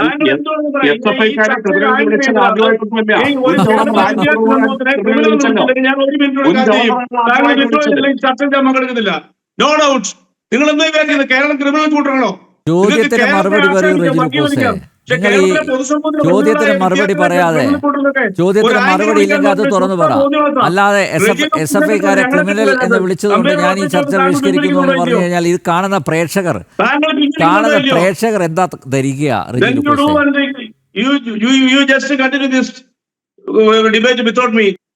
SFIക്കാർ ക്രിമിനലുകൾ തന്നെയാണ്, ഒരു സംശയവുമില്ല. ക്രിമിനലുകൾ എന്ന് മാത്രമേ SFIക്കാരെ വിളിക്കാൻ പറ്റൂ. കാരണം അവരുടെ സ്വഭാവത്തിൽ അത് പ്രകടമാണ്. ഇന്ന് കേരള സർവകലാശാല ക്യാമ്പസിൽ അരങ്ങേറിയത് തനി ഗുണ്ടായിസമാണ്. ഗുണ്ടകൾ എന്നാണ് ഞാൻ നേരത്തെ വിളിച്ചിരുന്നത്. ക്രിമിനൽ എന്ന് പറയുമ്പോൾ അത് കുറച്ചുകൂടെ ഒരു ലഘൂകരിക്കപ്പെട്ട വേർഷനാണ്. ക്രിമിനലുകളാണ്, ഗുണ്ടകളാണ് SFIക്കാർ, ഒരു സംശയവുമില്ല. അഡ്വക്കേറ്റ് ജയസൂര്യൻ, എൻ്റെ ഒരു ചോദ്യമാണ് റിജി ലൂക്കോസിനെ പ്രകോപിപ്പിച്ചത്. അതായത് ഹൈക്കോടതി പോലും പറഞ്ഞു അതോറിറ്റി തീരുമാനിക്കട്ടെ ഈ വിഷയത്തിൽ, അതിൻ്റെ തെറ്റും ശരിയും അതോറിറ്റി ആയിട്ടുള്ള ചാൻസലർ തീരുമാനിക്കട്ടെ. അങ്ങനെ ഒരു തീരുമാനം എടുക്കുന്നതിന് മുമ്പ് എന്തിനാണ് SFI ക്രിമിനലുകൾ ചാടിക്കയറി സർവകലാശാല ക്യാമ്പസിൽ അഴിഞ്ഞാട്ടം നടത്തിയതെന്നൊരൊറ്റ ചോദ്യമാണ് ഞാൻ ചോദിച്ചുള്ളൂ. ശരിയാണ് അനിൽ നമ്പ്യാർ. ക്രിമിനലുകൾ എന്നുള്ള അങ്ങയുടെ പദപ്രയോഗമൊന്നും അല്ല ഇദ്ദേഹത്തെ പ്രകോപിപ്പിച്ചത്. ശ്രീ അനിൽ നമ്പ്യാർ ചൂണ്ടിക്കാണിച്ച ഒരു പോയിന്റാണ്. അതായത് അതോറിറ്റി തീരുമാനിക്കട്ടെ എന്ന് ഹൈക്കോടതി വ്യക്തമാക്കി എന്ന് പറഞ്ഞാൽ തീരുമാനം ഗവർണർക്ക് വിട്ടു, അതായത് ചാൻസലർക്ക് വിട്ടു. നിങ്ങൾ അതിനെ അനുകൂലിക്കുന്നോ എന്ന് ചോദിച്ചാൽ അവിടെ പിടിച്ചു നിൽക്കാൻ പറ്റില്ല. ഒരു ഇടതുപക്ഷ സഹയാത്രികനും ഒരു ഇടതുപക്ഷ വക്താവിനും പിടിച്ചു നിൽക്കാൻ പറ്റില്ല. ആ പോയിന്റിലേക്ക് വരാതിരിക്കാൻ വേണ്ടി അദ്ദേഹം ഓടി രക്ഷപ്പെട്ടു എന്നുള്ളതേ ഉള്ളൂ. കഴിഞ്ഞ തവണ ഞാൻ പങ്കെടുത്ത ഒരു ചാനലിൽ നിന്ന് അദ്ദേഹം ഇതുപോലെ തന്നെ, ശ്രീ അനിൽ നമ്പ്യാരാണെന്ന് തോന്നുന്നു, ഇതുപോലെ തന്നെ അദ്ദേഹം ഇറങ്ങിപ്പോകുന്നത് ഞാൻ കണ്ടതാണ്. അതായത് ഇത് ഇടതുപക്ഷത്തിന് മുഖം നഷ്ടപ്പെട്ടിരിക്കുകയാണ്. ഇടതുപക്ഷത്തിന്റെ യാതൊരു വിധത്തിലുള്ള ധാർമ്മികതയോ അങ്ങനെ ഒരു സാധനം അവർക്കില്ല. അതുകൊണ്ടാണല്ലോ അവർ ഇടതുപക്ഷമാകുന്നത്.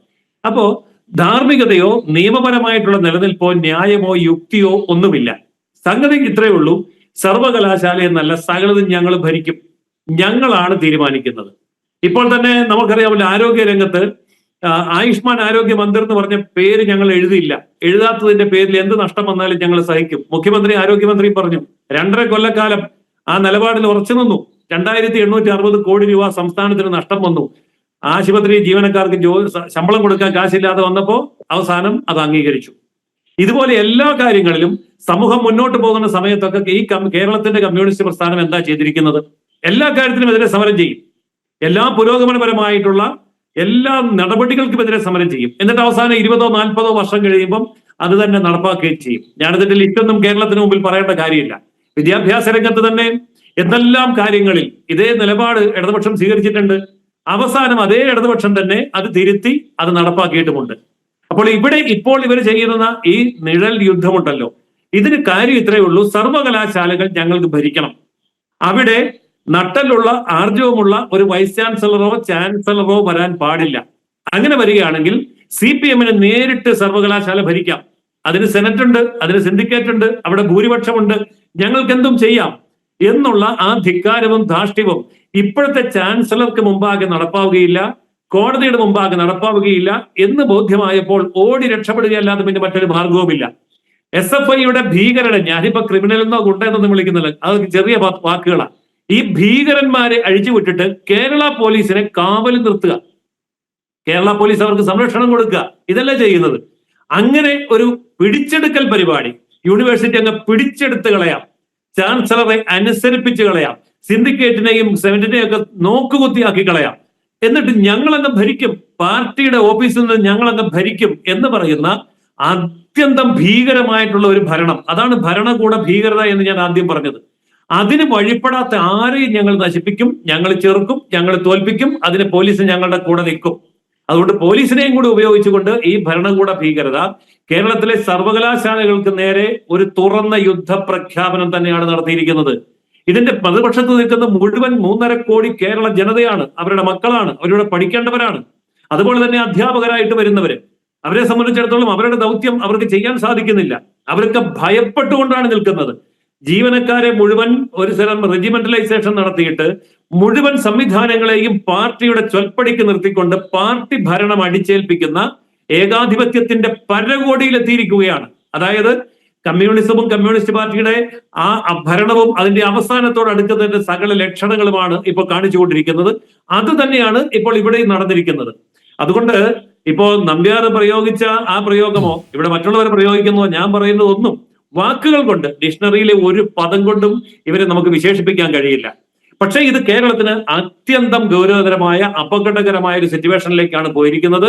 ഇവിടെ കോടതി എടുത്തിരിക്കുന്ന തീരുമാനം ശക്തമായിട്ട് നടപ്പാക്കാൻ ഗവർണർ തുനിഞ്ഞാൽ ഇനി ഗവർണർക്കെതിരെ ഇവർക്ക് ആകെ പറയാനുള്ളത് എന്താ? കാവ്യവൽക്കരണം. അത്രയല്ലേ പറയാനുള്ളൂ. പറഞ്ഞോട്ടെ, സ്ഥിരം പല്ലവി അതാണ് കാവ്യവൽക്കരണം.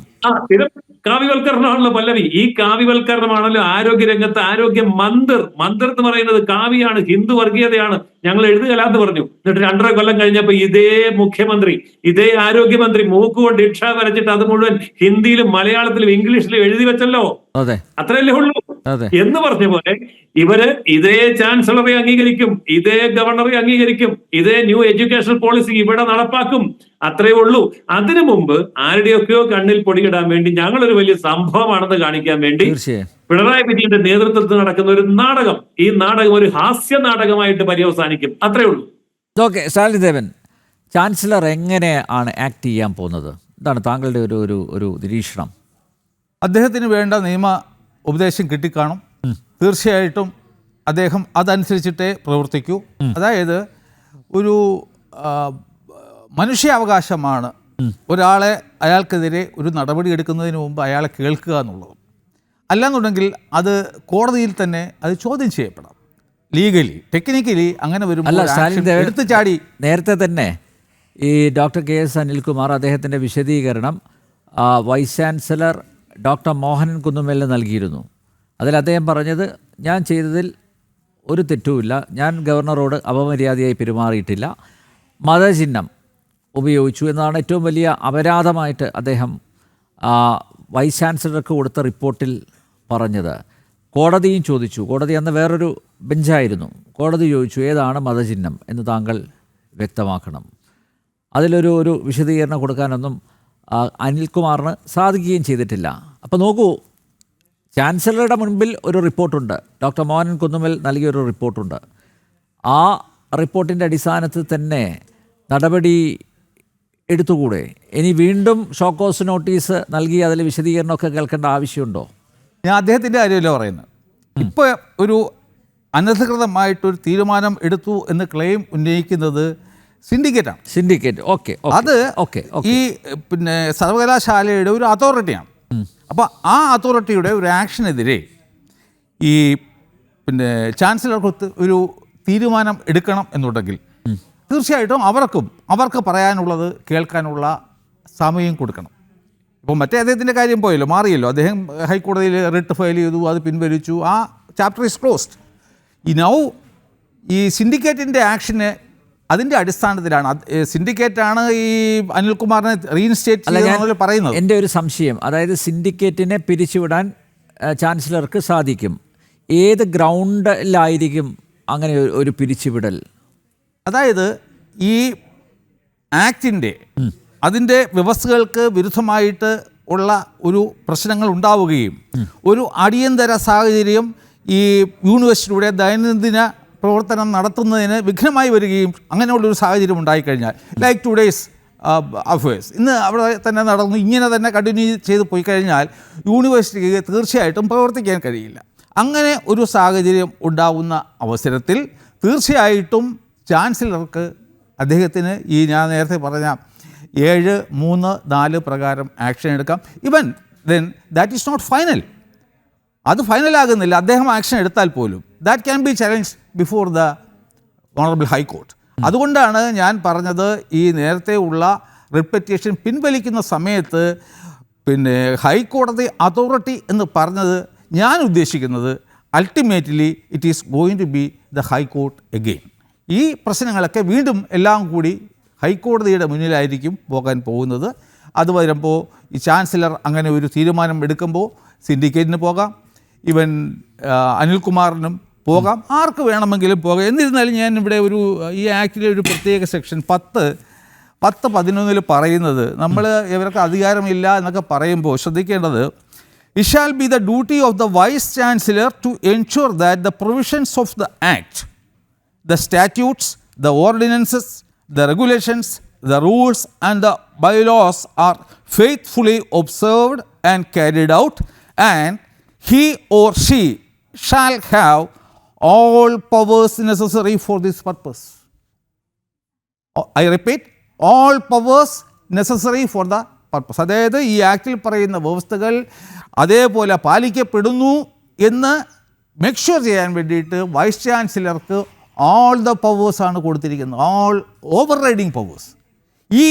ഇതിൻ്റെ അടിസ്ഥാനത്തിലാണ് ഈ വൈസ് ചാൻസലർ നേരത്തെ ഉണ്ടായിരുന്ന രജിസ്ട്രാറെ സസ്പെൻഡ് ചെയ്തത്.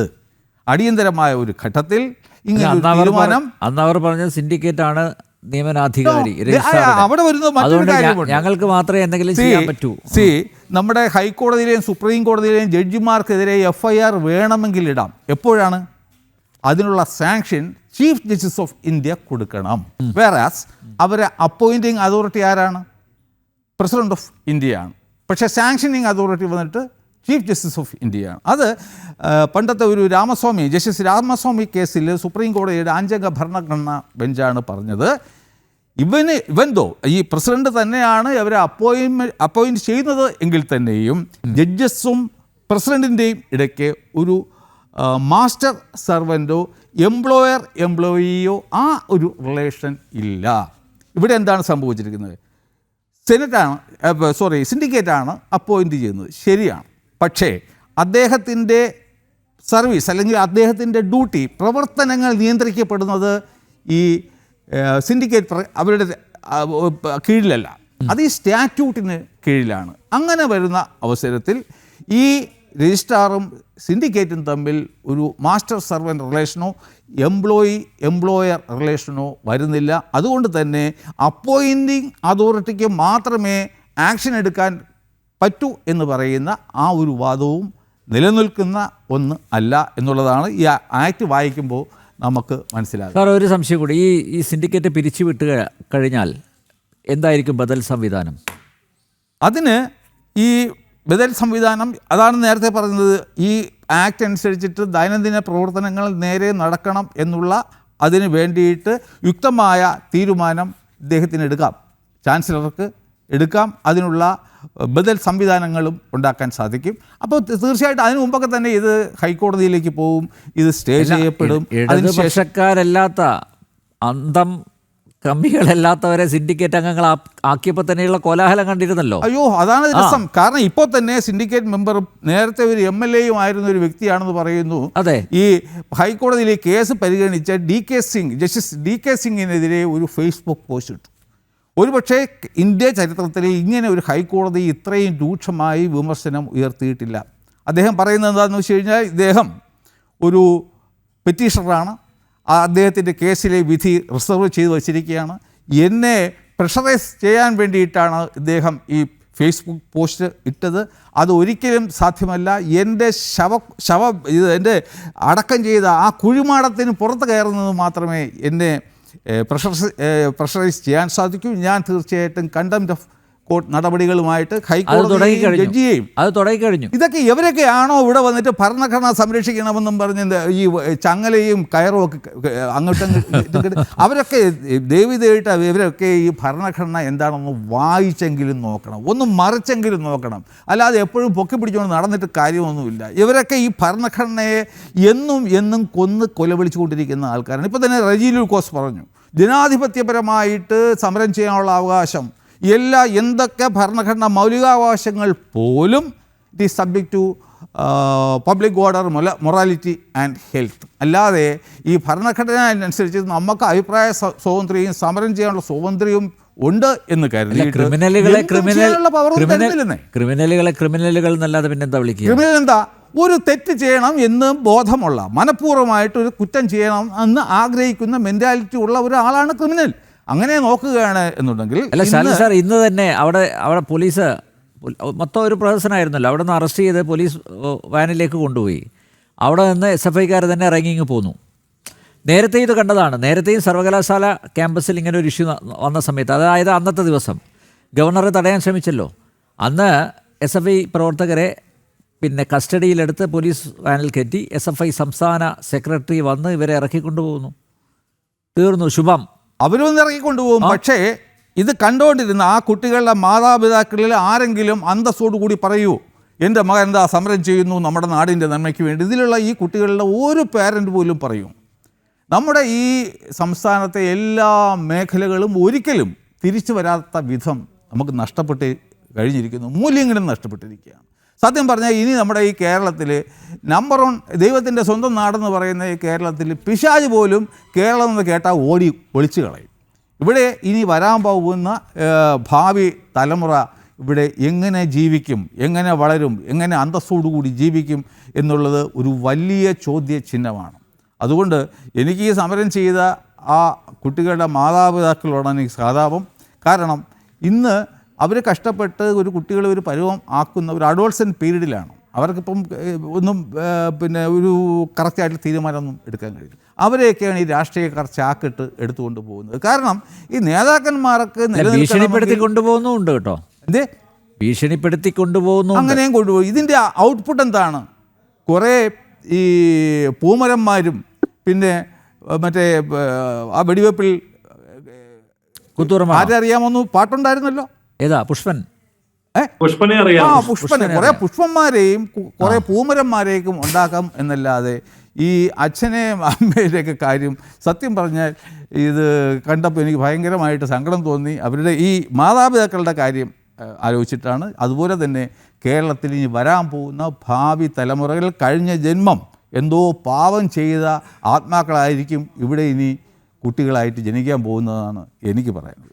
ആ സിദ്ധാർത്ഥനെ ആൾക്കൂട്ട വിചാരണ നടത്തി കൊലപ്പെടുത്തിയ ശേഷമെങ്കിലും വിചാരിച്ചതാണ് SFIക്ക് പഴയ ആ ഒരു സ്വീകാര്യത കേരളത്തിലെ ക്യാമ്പസുകളിൽ ലഭിക്കില്ല എന്ന്. പക്ഷേ ഇപ്പോഴും ഇത്രയും ദാരുണമായിട്ടുള്ളൊരു സംഭവം നടന്നിട്ടും, പൂക്കോട് വെറ്ററിനറി കോളേജ് ക്യാമ്പസിൽ നടന്നിട്ടും ഇപ്പോഴും ഈ സംഘടനയ്ക്ക് വേണ്ടി മുദ്രാവാക്യം വിളിക്കാൻ കുറേ എണ്ണം ഉണ്ടല്ലോ എന്നാലോചിക്കുമ്പോൾ വലിയ സഹതാപം തോന്നുന്നു, സങ്കടം തോന്നുന്നു. തിരിച്ചു വരാം. PSC എഴുതാതെ കിട്ടാൻ വേണ്ടിയാണ് നമ്പ്യാർ. അതെ അതെ അതെ അത് തന്നെയായിരിക്കാം ഒരുപക്ഷെ കാരണം. യെസ്, ശ്രീ ഗോപകുമാർ, ഡോക്ടർ മോഹനൻ കുന്നുമ്മൽ വ്യാഴാഴ്ച ക്യാമ്പസിൽ എത്തും അല്ലേ? കേരള സർവകലാശാല ആസ്ഥാനത്ത് എത്തും എന്നാണ് ഞാൻ മനസ്സിലാക്കുന്നത്. മാത്രമല്ല ഒരുപക്ഷെ ഗവർണറുടെ, ചാൻസലർ കൂടിയായ ഗവർണറുടെ തീരുമാനവും അന്നത്തെ ദിവസം വന്നേക്കാം. ഈ പറയുന്നത് പോലെ കാര്യങ്ങൾ നടക്കുകയാണെങ്കിൽ അതിനെ ഏത് രീതിയിലായിരിക്കും SFIയും അതുപോലെ ഷിജു ഖാൻ ഉൾപ്പെടെയുള്ള ഇടത് സിൻഡിക്കേറ്റ് അംഗങ്ങളും അതിനെ പ്രതിരോധിക്കുക, അല്ലെങ്കിൽ ഏത് തരത്തിലുള്ള പ്രതികരണമായിരിക്കും അവരുടെ ഭാഗത്തുനിന്നുണ്ടാവുക? അവര് അതിനുള്ള ഒരു ട്രയൽ റൺ ആണ് ഇപ്പൊ ആരംഭിച്ചതാണ് മനസ്സിലാക്കുന്നത്. ഇതൊക്കെ വളരെ ആസൂത്രിതമായിട്ട് ഈ പറയുന്ന തീരുമാനം വരുന്ന സമയത്ത് അതിനെ പ്രതിരോധിക്കാനുള്ള ട്രയൽ റൺ ആണ് ഇപ്പൊ ആരംഭിച്ചിട്ടുള്ളത്. അത് ഞാൻ ആദ്യ ഘട്ടത്തിൽ പറഞ്ഞതുപോലെ തന്നെ CPM ഈ കാര്യത്തിൽ ആസൂത്രണം ചെയ്ത സമരമാണ് ഇപ്പൊ നടപ്പാക്കുന്നത്. അതുകൊണ്ടാണ് SFIയുടെ ഒരു വിദ്യാർത്ഥി സംഘടന നടത്തുന്ന സമരമുഖത്തേക്ക് CPMന്റെ സംസ്ഥാന സെക്രട്ടറി ഒന്നും മുൻകാലങ്ങളിൽ വന്ന് നേരിട്ട് എനിക്ക് അനുഭവമില്ല. ഇതിപ്പോ സർവകലാശാല ആസ്ഥാനത്തെത്തി അദ്ദേഹം ഈ സമരം തുടരണമെന്ന് കുട്ടികളോട് ആഹ്വാനം ചെയ്യുക. ഇപ്പൊ നേരത്തെ പറഞ്ഞതുപോലെ ഈ SFIക്ക് ഇപ്പോൾ സർവകലാശാലയുടെ വൈസ് ചാൻസലർമാർക്കെതിരെ അതുപോലെ തന്നെ ചാൻസലർക്കെതിരെ സമരം നടത്താൻ ആവശ്യമായ കുട്ടികളെ ഒന്നും കിട്ടുന്ന ഒരു സാഹചര്യം ഇല്ല. കഴിഞ്ഞ സിസാർ തോമസ് മഠത്തെ തടയാൻ വേണ്ടിയിട്ട് 10-15 കുട്ടികളെ ഉണ്ടായിരുന്നുള്ളൂ. അതേപോലെ 25-ാം തീയതി ഗവർണർ പങ്കെടുത്ത പരിപാടി, സെനറ്റ് ഹാളിൽ നടന്ന പരിപാടിയിൽ ഷിജു ഖാൻ അലറി വിളിച്ചു, ഒരടി ഈ ഈ കലാലയത്തിലേക്ക് അല്ലെങ്കിൽ സർവകലാശാല ആസ്ഥാനത്തേക്ക് കടക്കാൻ അനുവദിക്കില്ല എന്ന് അലറി വിളിച്ച് തിരുവനന്തപുരത്തെ മുഴുവൻ SFIക്കാരെയും കൂട്ടിയിട്ടും വളരെ ചെറിയൊരു സംഖ്യ ഉണ്ടായിരുന്നുള്ളൂ. അദ്ദേഹത്തിന് ആ അലറി വിളിച്ച് ആഹ്വാനം ചെയ്ത സമരത്തിൽ നിന്ന് വളരെ പരാജിതനായിട്ട് പിന്മാറേണ്ടി വന്ന സാഹചര്യമൊക്കെ നമുക്കറിയാം. അപ്പോ ഇത് അങ്ങനെ തന്നെ പരിസമാപ്തിയിലെത്തുന്നുള്ള കാര്യത്തിൽ യാതൊരു തർക്കവുമില്ല. കേരളത്തിലെ നിലനിൽപ്പിന് വേണ്ടി അല്ലെങ്കിൽ സർവകലാശാലയുടെ ഭരണം കൈപ്പിടിയിൽ ഒതുക്കാൻ വേണ്ടിയിട്ടുള്ള ഒരു അന്തിമവട്ട ശ്രമമാണ് ഇടത് സംഘടനകളും അതിൽ SFI കൂടി അവര് നടത്തുന്നതെന്നുള്ളത് സ്പഷ്ടമാണ്. അതുപോലെ ശ്രീമാൻ റെജി ലൂക്കോസ് അങ്ങയുടെ ഒരു പരാമർശത്തിൽ പിണങ്ങി ഇറങ്ങിപ്പോയ സാഹചര്യം ഉണ്ടല്ലോ. ക്രിമിനൽ എന്നുള്ള പദം SFIക്കാരെ കുറിച്ച് ആദ്യം പറഞ്ഞത് മുൻ ഗവർണർ ശ്രീമാൻ ആരിഫ് മുഹമ്മദ് ഖാനാണ്. അദ്ദേഹത്തെ അതിന്റെ പേരിൽ ബഹുമാനപ്പെട്ട മുഖ്യമന്ത്രി തന്നെ വിമർശിച്ചു, SFIക്കാരെ ക്രിമിനൽ എന്ന് വിളിക്കാൻ എന്ത് അവകാശമാണുള്ളത്. അത് അദ്ദേഹം തന്നെ വിശദീകരിച്ചിട്ടുണ്ട്. അപ്പൊ SFIയുടെ സംസ്ഥാന സെക്രട്ടറിയുടെ പേരിലുള്ള ക്രിമിനൽ കേസുകളുടെ എണ്ണം അദ്ദേഹം വിശദീകരിച്ചു. അപ്പോ അത്രയും അധികം ക്രിമിനൽ കേസുകളുള്ള ഒരു സംസ്ഥാന സെക്രട്ടറി നയിക്കുന്ന ആ സംഘത്തെ പിന്നെ എന്ത് പേരിലാണ് വിളിക്കേണ്ടതെന്ന് അദ്ദേഹം ചോദിച്ചത്. അതുപോലെ തന്നെ അങ്ങ് തൊട്ട് മുമ്പ് പറഞ്ഞു, പൂക്കോട് വെറ്ററിനറി കോളേജിലെ SFIക്കാരെ ഒരു വിദ്യാർത്ഥിയും പഠിക്കാൻ മിടുക്കനായിട്ടുള്ള ഒരു വിദ്യാർത്ഥികളെ വളരെ ദയനീയമായിട്ട് കൊലപ്പെടുത്തിയ സംഭവം, അതിലും പ്രതികൾ SFIക്കാരാണ്. തൊട്ട് മുൻ വർഷം പാളയം അതുപോലെ തന്നെ തിരുവനന്തപുരത്തെ യൂണിവേഴ്സിറ്റി കോളേജിൽ SFI യൂണിറ്റ് പിരിച്ചുവിട്ടു. അതും SFIയുടെ ക്രിമിനൽ സ്വഭാവം സഹിക്കാതെ വന്നിട്ട് CPMന്റെ ജില്ലാ കമ്മിറ്റി ഇടപെട്ടിട്ടാണ് പിരിച്ചുവിട്ടത്. ഇപ്പൊ അത് പുനഃസ്ഥാപിച്ചിട്ടുണ്ടോ എന്ന് എനിക്കറിയില്ല. അപ്പൊ ഈ തരത്തിൽ അതുപോലെ തന്നെ യൂണിവേഴ്സിറ്റി കോളേജിലെ ഏതാനും വർഷങ്ങൾക്ക് മുമ്പ് SFI വിദ്യാർത്ഥികൾ തമ്മിൽ പരസ്പരം കത്തിക്കുത്ത് നടത്തുകയുണ്ടായി. അങ്ങനെയാണ് SFI തിരുവനന്തപുരം. ശ്രീ ഗോപകുമാർ എനിക്ക് തോന്നുന്നത് ഏകദേശം 1 മാസമായി എന്ന് തോന്നുന്നു, തമ്പാനൂർ റെയിൽവേ സ്റ്റേഷനിൽ വിദ്യാഭ്യാസ മന്ത്രി ശിവൻകുട്ടിയെ തടയാൻ അദ്ദേഹത്തിന് നേരെ കരിങ്കൊടി കാണിക്കാൻ പോയ ABVPയുടെ സംസ്ഥാന സെക്രട്ടറി KU ഈശ്വരപ്രസാദ് ഉൾപ്പെടെയുള്ളവരെ അവിടെ ചവിട്ടി വീഴ്ത്തിയത് നമ്മൾ കണ്ടതല്ലേ? ആ ചവിട്ടി വീഴ്ത്തിയ ആ ചവിട്ടി വീഴ്ത്തിയവരാണ് ഇപ്പോഴും ഈ സമരത്തിന് നേതൃത്വം നൽകുന്നത്. ഇവർക്കെതിരെ FIR ഇല്ല, ഇവരെ പോലീസ് കസ്റ്റഡിയിലെടുത്തിട്ടില്ല, ഒന്നും നടന്നിട്ടില്ല. ഇന്നിപ്പോൾ ഇതാ മറ്റൊരു ചാനലിൽ CPMന്റെ പ്രതിനിധിയായിട്ട് സംസാരിക്കുന്നത്, ഈ വിഷയത്തിൽ സർവകലാശാല വിഷയത്തിൽ സംസാരിക്കുന്നത് ആറ്റുകാൽ വാർഡ് കൗൺസിലറായിട്ടുള്ള ഉണ്ണികൃഷ്ണനാണ്. അപ്പം നോക്കിയേ, പോലീസ് ഇതൊന്നും കണ്ട മട്ടേയില്ല. തന്നെയാണ് ഇവരെ സമാധാനത്തിന്റെ വെള്ളരിപ്രാവുകളായിട്ട് ഇങ്ങനെ ഉദ്ഘോഷിക്കും. വളരെ 100% ക്രിമിനൽ സ്വഭാവം വെച്ച് പുലർത്തുകയും അത് പൊതുസമൂഹത്തിൽ പ്രകടിപ്പിക്കുകയും ചെയ്യാൻ യാതൊരു മടിയില്ലാത്തവരുമാണ്. അപ്പൊ അതൊന്ന് സൂചിപ്പിച്ചതിന്റെ പേരിലല്ല അദ്ദേഹം പിണങ്ങിയിറങ്ങി പോയത് എന്ന് സൂചിപ്പിക്കാൻ വേണ്ടിയിട്ടാണ് ഞാൻ പറഞ്ഞത്. അപ്പോ ഇവിടെ ഇപ്പോ ബഹുമാനപ്പെട്ട ചാൻസലർക്കാണ് സർവകലാശാലയെ സംബന്ധിച്ച് പരമാധികാരമുള്ളത്. അദ്ദേഹത്തിന് ഏത് സമയത്ത് സർവകലാശാലയിൽ ഇടപെടാനുള്ള അധികാരമുണ്ട്. ആ അധികാരം ഉപയോഗിക്കാൻ ബഹുമാനപ്പെട്ട കേരള ഹൈക്കോടതി തന്നെ അദ്ദേഹത്തോട് ആവശ്യപ്പെട്ടിട്ടുണ്ട്. സ്വാഭാവികമായിട്ട് സർവകലാശാലയിലെ ഈ അന്തരീക്ഷത്തെ സംബന്ധിച്ച് എല്ലാം റിപ്പോർട്ട് വാങ്ങി വെച്ചിട്ടുണ്ട്, ഇപ്പോഴത്തെ സാഹചര്യത്തെ കുറിച്ച്.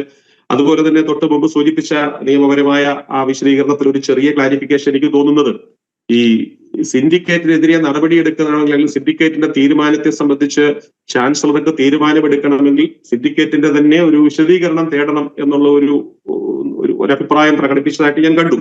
അത് സാധാരണ നിലയിലുള്ള സിൻഡിക്കേറ്റ് യോഗത്തെ സംബന്ധിച്ച് ആക്ഷേപമുള്ള പക്ഷമാണ്. ഇതിപ്പോ അങ്ങനെ സാധാരണ നിലയിൽ ഒരു സിൻഡിക്കേറ്റ് യോഗമല്ല കേരള സർവകലാശാലയിലെ ഇപ്പൊ രജിസ്ട്രാറുടെ സസ്പെൻഷൻ പിൻവലിച്ചത്. അവിടെ സർവകലാശാലയുടെ സ്റ്റാറ്റ്യൂട്ട് പ്രകാരം വൈസ് ചാൻസലർ മുൻകൂട്ടി അജണ്ട അംഗീകരിക്കണം. വൈസ് ചാൻസലർ അംഗീകരിക്കുന്ന അജണ്ട പ്രകാരം സിൻഡിക്കേറ്റ് അംഗങ്ങൾക്ക് കൃത്യമായിട്ട് അറിയിപ്പ് കൊടുക്കണം. അങ്ങനെ അറിയിപ്പ് കൊടുത്ത് അജണ്ട പ്രകാരം വിളിച്ചു ചേർത്ത യോഗം ആ അജണ്ടയിൽ ഒതുങ്ങി ചർച്ച ചെയ്യാൻ അല്ലെങ്കിൽ തീരുമാനങ്ങളിലേക്ക് പോകാൻ കഴിയില്ല എന്നുള്ള സാഹചര്യം വന്നപ്പോൾ ചെയർ ചെയ്ത വൈസ് ചാൻസലർ തന്നെ യോഗം പിരിച്ചുവിട്ടു. മീറ്റിംഗ് ഡിസോൾവ്ഡ് എന്ന് പ്രഖ്യാപിച്ചിട്ട് പുറത്തു പോയ സമയത്ത് ഏതാനും സിൻഡിക്കേറ്റ് അംഗങ്ങൾ അവിടെ ഇരിക്കുകയാണ്. അവരവിടെ ഇരുന്നിട്ട് ഞങ്ങൾ ഇങ്ങനെ ഒരു തീരുമാനം എടുത്തു എന്ന് പറഞ്ഞാൽ അതൊരു സിൻഡിക്കേറ്റ് യോഗമായിട്ട് തന്നെ കണക്കാക്കാൻ പറ്റില്ല. യഥാർത്ഥത്തിൽ വൈസ് ചാൻസലറുടെ അധ്യക്ഷതയിൽ മുൻകൂട്ടി നിശ്ചയിച്ച അജണ്ട പ്രകാരം ഒരു യോഗം ചേർന്ന് സിൻഡിക്കേറ്റ് യോഗം ചേർന്ന് അത് സ്റ്റാറ്റ്യൂട്ടിന് വിരുദ്ധമാണ് എന്ന് കണ്ടാൽ വൈസ് ചാൻസലർക്ക് വീണ്ടും സിൻഡിക്കേറ്റിലേക്ക് അഭിപ്രായം തേടി കത്തെഴുത്ത് നിർദ്ദേശിക്കുക. അഭിപ്രായം ആരായാം ആ അഭിപ്രായം സിൻഡിക്കേറ്റ് യോഗം ചേർന്ന് വീണ്ടും അറിയിക്കാം. അങ്ങനെ അറിയിക്കുന്ന തീരുമാനം വൈസ് ചാൻസലർക്ക് തള്ളാനും കൊള്ളാനുമുള്ള അധികാരമുണ്ട്. അത് കഴിഞ്ഞ സർവകലാശാലയിലെ ഒരു അധ്യാപകന്റെ പ്രൊമോഷൻ സംബന്ധിച്ച് സർവകലാശാലയിലെ മൃഗീയ ഭൂരിപക്ഷം ഉപയോഗിച്ച് സിൻഡിക്കേറ്റ് ഒരു തീരുമാനമെടുത്തു. ആ തീരുമാനം നടപ്പാക്കുന്നതിന് ബുദ്ധിമുട്ടുണ്ട്, അത് ചട്ടപ്രകാരമല്ല എന്ന് മനസ്സിലാക്കിയതിന്റെ അടിസ്ഥാനത്തിൽ വൈസ് ചാൻസലറുടെ പരിഗണനയ്ക്ക് അയച്ചു. അങ്ങനെ ചാൻസലർ വീണ്ടും ആ വിഷയത്തിൽ സിൻഡിക്കേറ്റിന്റെ തീരുമാനം ചോദിച്ചുകൊണ്ട് മടക്കി അയച്ചു. വീണ്ടും അത് പാസ്സാക്കിക്കൊണ്ട് തന്നെ, അതായത് ആദ്യത്തെ തീരുമാനത്തിന്റെ ഭൂരിപക്ഷം ഉപയോഗിച്ച് ആ തീരുമാനത്തിൽ ഉറച്ചു നിൽക്കുന്നു എന്ന് സിൻഡിക്കേറ്റ് യോഗം ചേർന്ന് തീരുമാനമെടുത്തിട്ട് വൈസ് ചാൻസലറെ അറിയിച്ചു. ചാൻസലർ അത് റദ്ദ് ചെയ്യുകയുണ്ടായി. അപ്പൊ അത് ചട്ടപ്രകാരം ചേർന്ന ഒരു യോഗത്തിന്റെ തീരുമാനം നടപ്പാക്കുന്നതിനോ അല്ലെങ്കിൽ തള്ളുന്നതിനോ കൊള്ളുന്നതിനോ മുൻപായിട്ടാണ്. അത് തള്ളിക്കളയേണ്ട സാഹചര്യം വരികയാണെങ്കിൽ അതിന് മുന്നോടിയായിട്ടാണ് വീണ്ടും ഒരു പുനഃപരിശോധനയ്ക്ക് വേണ്ടിയിട്ട് ചാൻസലറൊക്കെ മടക്കി അയക്കേണ്ടത്, സിൻഡിക്കേറ്റിലേക്ക് അയക്കേണ്ടത്. ഇവിടെ അത്തരത്തിൽ സ്റ്റാറ്റ്യൂട്ട് പ്രകാരം ഒരു അജണ്ട അനുസരിച്ച് വൈസ് ചാൻസലറുടെ അധ്യക്ഷതയിൽ യോഗം ചേർന്നിട്ടില്ലാത്തതിനാൽ അതൊരു സിൻഡിക്കേറ്റ് യോഗമായിട്ട് തന്നെ കണക്കാക്കാൻ കഴിയില്ല. അതുകൊണ്ട് ഈ നടപടിക്രമം ഇപ്പോൾ ഗവർണർക്ക് അത് പരിഗണിക്കേണ്ടതില്ല എന്നാണ് എന്റെ പരിമിതമായ അഭിപ്രായം. ഓക്കെ, അഡ്വക്കേറ്റ് ജയസൂര്യൻ, എന്തായാലും ഇനിയുള്ള ദിവസങ്ങൾ കലാപകലുഷിതമാകാൻ തന്നെയല്ലേ സാധ്യത? കാരണം ഗോപകുമാർ പറഞ്ഞത് ശരിയാണ്, ഇന്നൊരു ട്രയൽ റണ്ണായിരുന്നു. ഇതായിരിക്കും വരും ദിവസങ്ങളിൽ എന്ന കൃത്യമായിട്ടുള്ള സൂചനയാണ് SFI ക്രിമിനലുകൾ നൽകിയത്. തീർച്ചയായിട്ടും അതെ.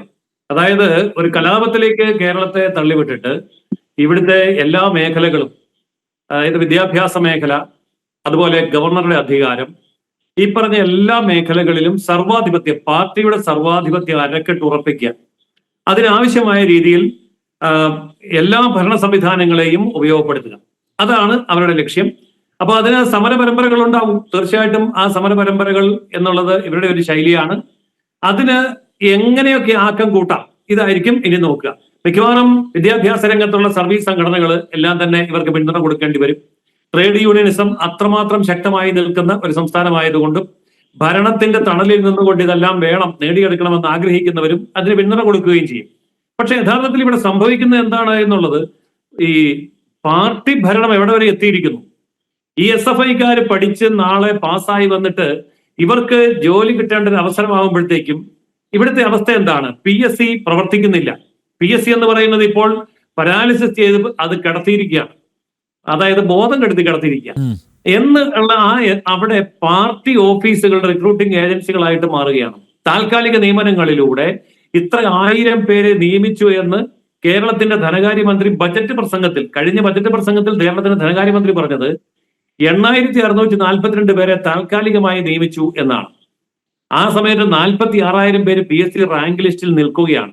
അതിൽ 40,000 പേര് റാങ്ക് ലിസ്റ്റിന്റെ കാലാവധി കഴിഞ്ഞു എന്നുള്ളതിന്റെ പേരിൽ തള്ളിക്കളഞ്ഞു. എങ്കിലും ബാക്കി 6,000 നിൽക്കുമ്പോഴാണ് അവരെയും ഉപേക്ഷിച്ചുകൊണ്ട് 8,642 പേരെ പാർട്ടി ഓഫീസ് വഴി സർക്കാർ ഉദ്യോഗസ്ഥന്മാരാക്കി മാറ്റിയത്. ഇത് കേരളത്തിൽ നടന്നുകൊണ്ടിരിക്കുന്ന സംഭവമാണ്. നമ്മൾ ഓർക്കണം, ഇവിടെ സംവരണത്തെ കുറിച്ചൊക്കെ എത്ര ഘോരഘോരമായിട്ടാണ് ഈ ഇടതുപക്ഷം പറയുന്നത്. അതായത് OBC സംവരണം, SC സംവരണം, ST സംവരണം, ന്യൂനപക്ഷ സംവരണം, പിന്നെ OEC സംവരണം, ഇങ്ങനെ നിരവധിയായ സംവരണങ്ങളുണ്ട്. ഞാൻ ചോദിക്കട്ടെ, ഈ താൽക്കാലിക നിയമനത്തിൽ എവിടെയെങ്കിലും സംവരണമുണ്ടോ? അപ്പൊ സംവരണ തത്വങ്ങളെ മുഴുവൻ അട്ടിമറിച്ചുകൊണ്ടല്ലേ ഇത്തരം കാര്യങ്ങൾ ഇവിടെ നടക്കുന്നത്. അപ്പോൾ പാർട്ടി ഭരണം എവിടെയൊക്കെ പോയിരിക്കുന്നു, ഏത് തലം വരെ എത്തിയിരിക്കുന്നു. ഉദ്യോഗസ്ഥ രംഗത്ത് 2019 ശേഷം ഇന്ന് വരെ ഒരു ഒഴിവും റിപ്പോർട്ട് ചെയ്തിട്ടില്ല എന്നും കൂടി ഓർക്കണം. അപ്പോൾ ഇത് ഒഴിവ് റിപ്പോർട്ട് ചെയ്തില്ല എന്ന് പറയുമ്പോൾ PSCക്ക് റിപ്പോർട്ട് ചെയ്തില്ല എന്ന് കരുതി നമ്മൾ കയറി ചെല്ലുന്ന ഏതെങ്കിലും സർക്കാർ ഓഫീസിൽ ഏതെങ്കിലും കസേര ഒഴിഞ്ഞു കിടപ്പുണ്ടോ? ഇല്ലല്ലോ. ഇതൊക്കെ പാർട്ടി റിക്രൂട്ട്മെന്റ് നടത്തി പുറമെ അതിൽ കൂടി അവിടെ എത്തുന്നുണ്ട്, അവർക്ക് ശമ്പളവും കിട്ടുന്നുണ്ട്. ഇങ്ങനെ പറഞ്ഞാൽ നിരവധി കാര്യങ്ങളുണ്ട്.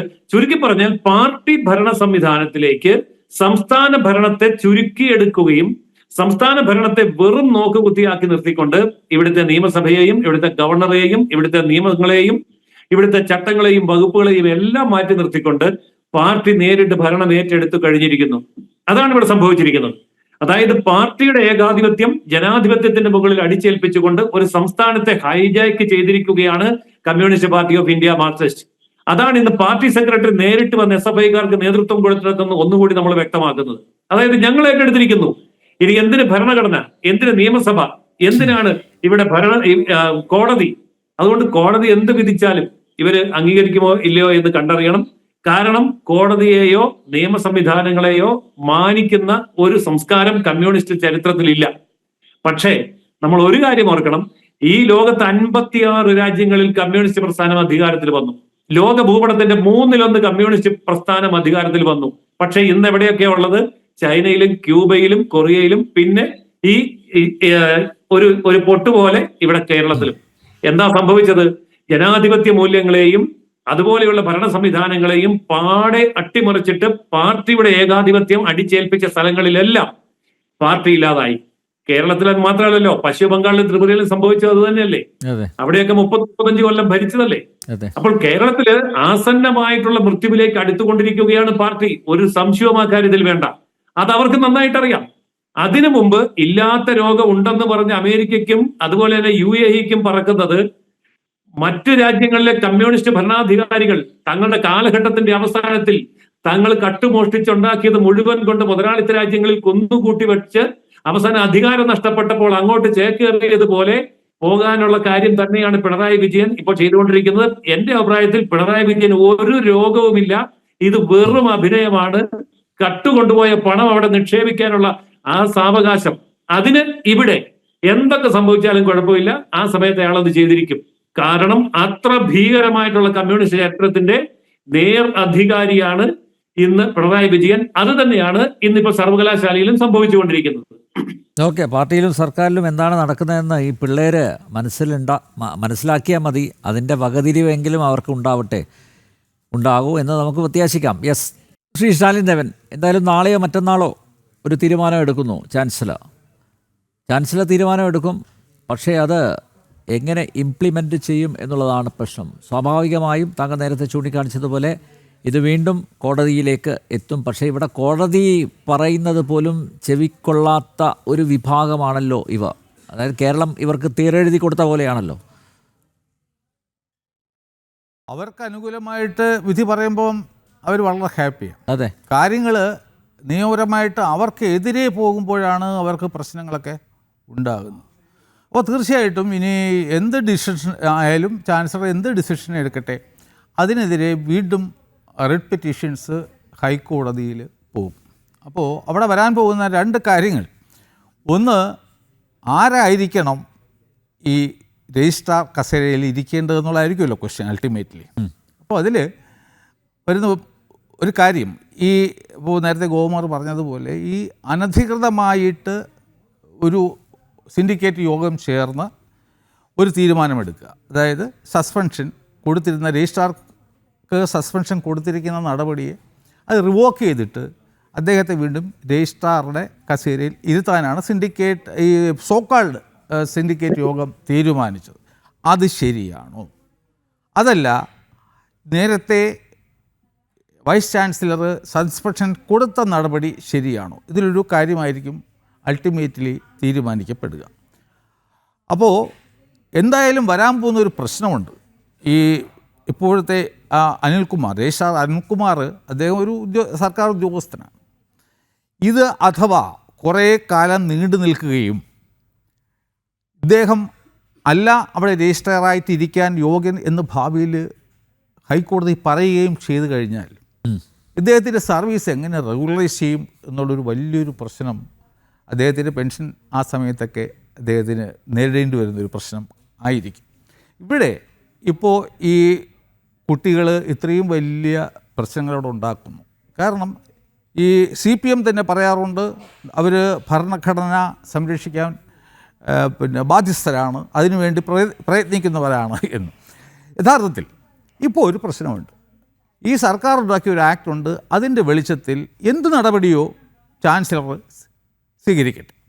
അതിനാണ് നമുക്ക് റൈറ്റ് കോൺസ്റ്റിറ്റ്യൂഷണൽ റെമഡി ഉണ്ടല്ലോ.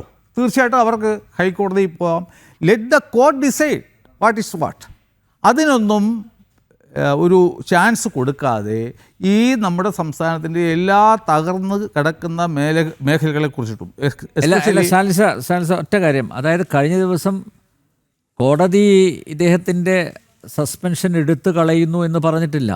എന്നിട്ടും കേരള സർവകലാശാലയിലെ ഇടത് സിൻഡിക്കേറ്റ് അംഗങ്ങൾ വാർത്താ സമ്മേളനം നടത്തി പറഞ്ഞത് KS അനിൽകുമാറിന് രജിസ്ട്രാറായി തുടരാം, ഹൈക്കോടതിയുടെ ഡയറക്ഷൻ അങ്ങനെയാണ്. ആ രീതിയിലാണ് തെറ്റിദ്ധരിപ്പിച്ചത്. അത് ജനൻ TV ഒഴിച്ച് ബാക്കി എല്ലാ ചാനലുകളും താങ്കൾ പരിശോധിച്ചോ? അത് ബ്രേക്കിംഗ് ന്യൂസായിട്ട് പോയത് ഇങ്ങനെയാണ്, അനിൽകുമാറിന് രജിസ്ട്രാറായി തുടരാം. നോക്കൂ, എത്ര ഒരു സെന്റൻസ് പോലും അനിൽകുമാർ എന്നൊരു വാക്കില്ല, അല്ലെങ്കിൽ രജിസ്ട്രാർ എന്നൊരു വാക്കില്ല.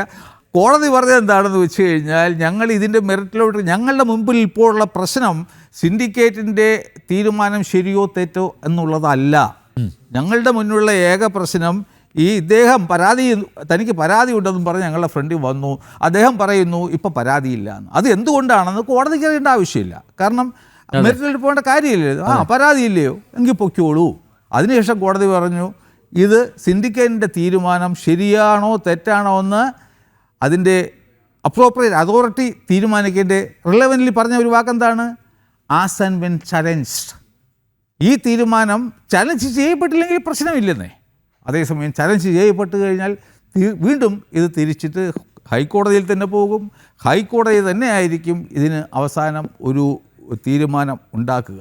അപ്പോൾ തീർച്ചയായിട്ടും അനിൽകുമാറിനെ റീഇൻസ്റ്റേറ്റ് ചെയ്ത നടപടി നിയമപരമായി നിലനിൽക്കുന്ന ഒന്നല്ല. കാരണം ഈ ആക്ടിൻ്റെ വെളിച്ചത്തിൽ ഇവരിപ്പോൾ കൂടിയതുപോലെ ഒരു സിൻഡിക്കേറ്റ് യോഗം കൂടേണ്ട ആവശ്യമില്ല. മനസ്സിലായില്ലേ? അങ്ങനെ ഹൈക്കോടതി പറഞ്ഞു എന്നുണ്ടെങ്കിൽ പിന്നെ എന്തിനാണ് ഈ ബഹളത്തിലേക്ക് ആവശ്യം? അവർക്ക് വീണ്ടും കണ്ടംപ്റ്റ് ഓഫ് കോർട്ട് എന്ന് പറഞ്ഞിട്ട് ഹൈക്കോടതി പോയാൽ പോരെ. ഡിസ്മിസ്ഡ് ആസ് വിത്ഡ്രോൺ എന്ന് പറയുന്ന ഒരു കേസിൽ എവിടെയാണപ്പോൾ ഈ കണ്ടംപ്റ്റ് ഓഫ് കോർട്ട് വരിക?